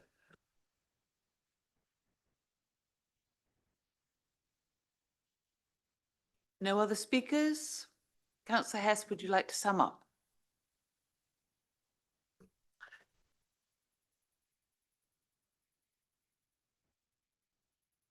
Madam Chair, thank you. I think my big takeaway from what I've heard here tonight is what our head of planning and economic development said, unless I misheard her, that the review of materials would be conducted by the local planning authority, but would not involve an outside body, which is rather contrary to what you have said to an outside body, namely the Farnham Society, at a previous meeting. Could you clarify that, please? Yes, I'm quite happy to respond to that. So I have met with the Farnham Society and encouraged us to work collaboratively, but that's something quite different from a legal condition on a planning permission that has to be framed in terms of the planning authority, because they are the statutory body to discharge conditions. So both legally and for other practical reasons, the council should not, and I would strongly recommend that you do not introduce a condition that reads and to approve in agreement with another body, such as an amenity society, as well as the local planning authority.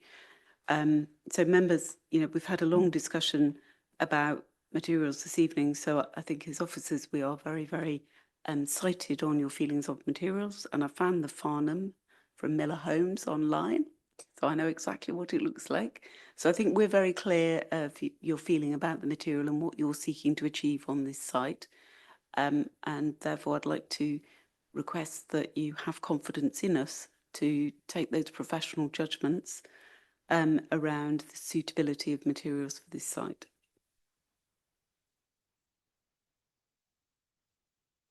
I'm not sure if Councillor Hess has finished summing up.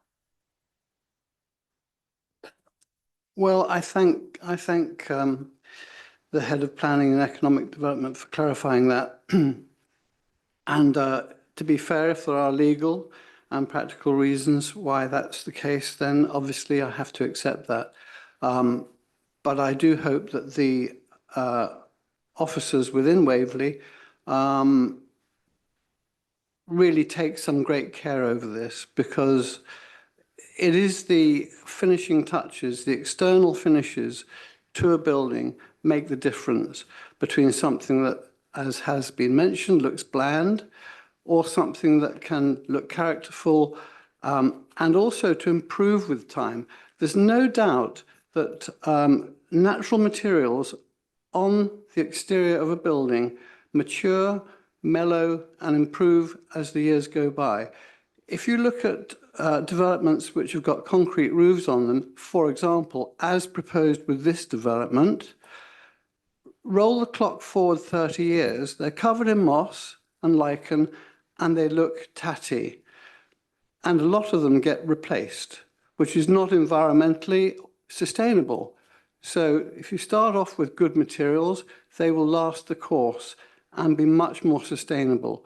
As far as the other issues to do with water management and any problems that subsequently might appear with the badger sets, for example, I really would like it to be quite clear in the conditions that the developer would be financially responsible for any rectifications going forward. If that's clear in the conditions, that would be a good step. Thank you, Madam Chair. Thank you. Thank you. Councillor Coburn. I was just checking. I thought we were going to put an extra condition in about the materials. Have we got one that we can vote on, or otherwise we're not sure what we're voting for? So members, we're recommending that the approval of reserved matters is approved, subject to the conditions on your agenda and an additional condition relating to the approval of the materials. So it will read along the lines, and I'm not saying this is exact wording at 9:30 this evening, but it would be prior to the commencement of development, full palette of materials shall be submitted to and approved by the local planning authority, or something roughly along those lines. Could we put something in about with regard to the local character? I mean, that's the whole point. It's not that, you know, we're particularly against everything that they're putting forward, but, you know, we just want this to represent a few more aspects of the local character so that the thing is so, you know, as long as, you know, you might have very good sort of render, but it's not what we want. You see what I'm trying to say? I absolutely understand the point, and, you know, Russell obviously has worked really closely with Miller Homes, and I'm sure that there's probably been the urban designer involved as well. So, you know, we will make it very clear to Miller Homes, if they're not listening, to this meeting, not that they're not listening, that the committee were really strong on the point of the quality of the materials that are appropriate for the local vernacular, you know, et cetera, to make sure that when they submit the samples, they're ones that are reflective of your wishes, and indeed ours. Thank you. So members, you will have heard the recommendation, as Claire has said. When the lights show, please vote.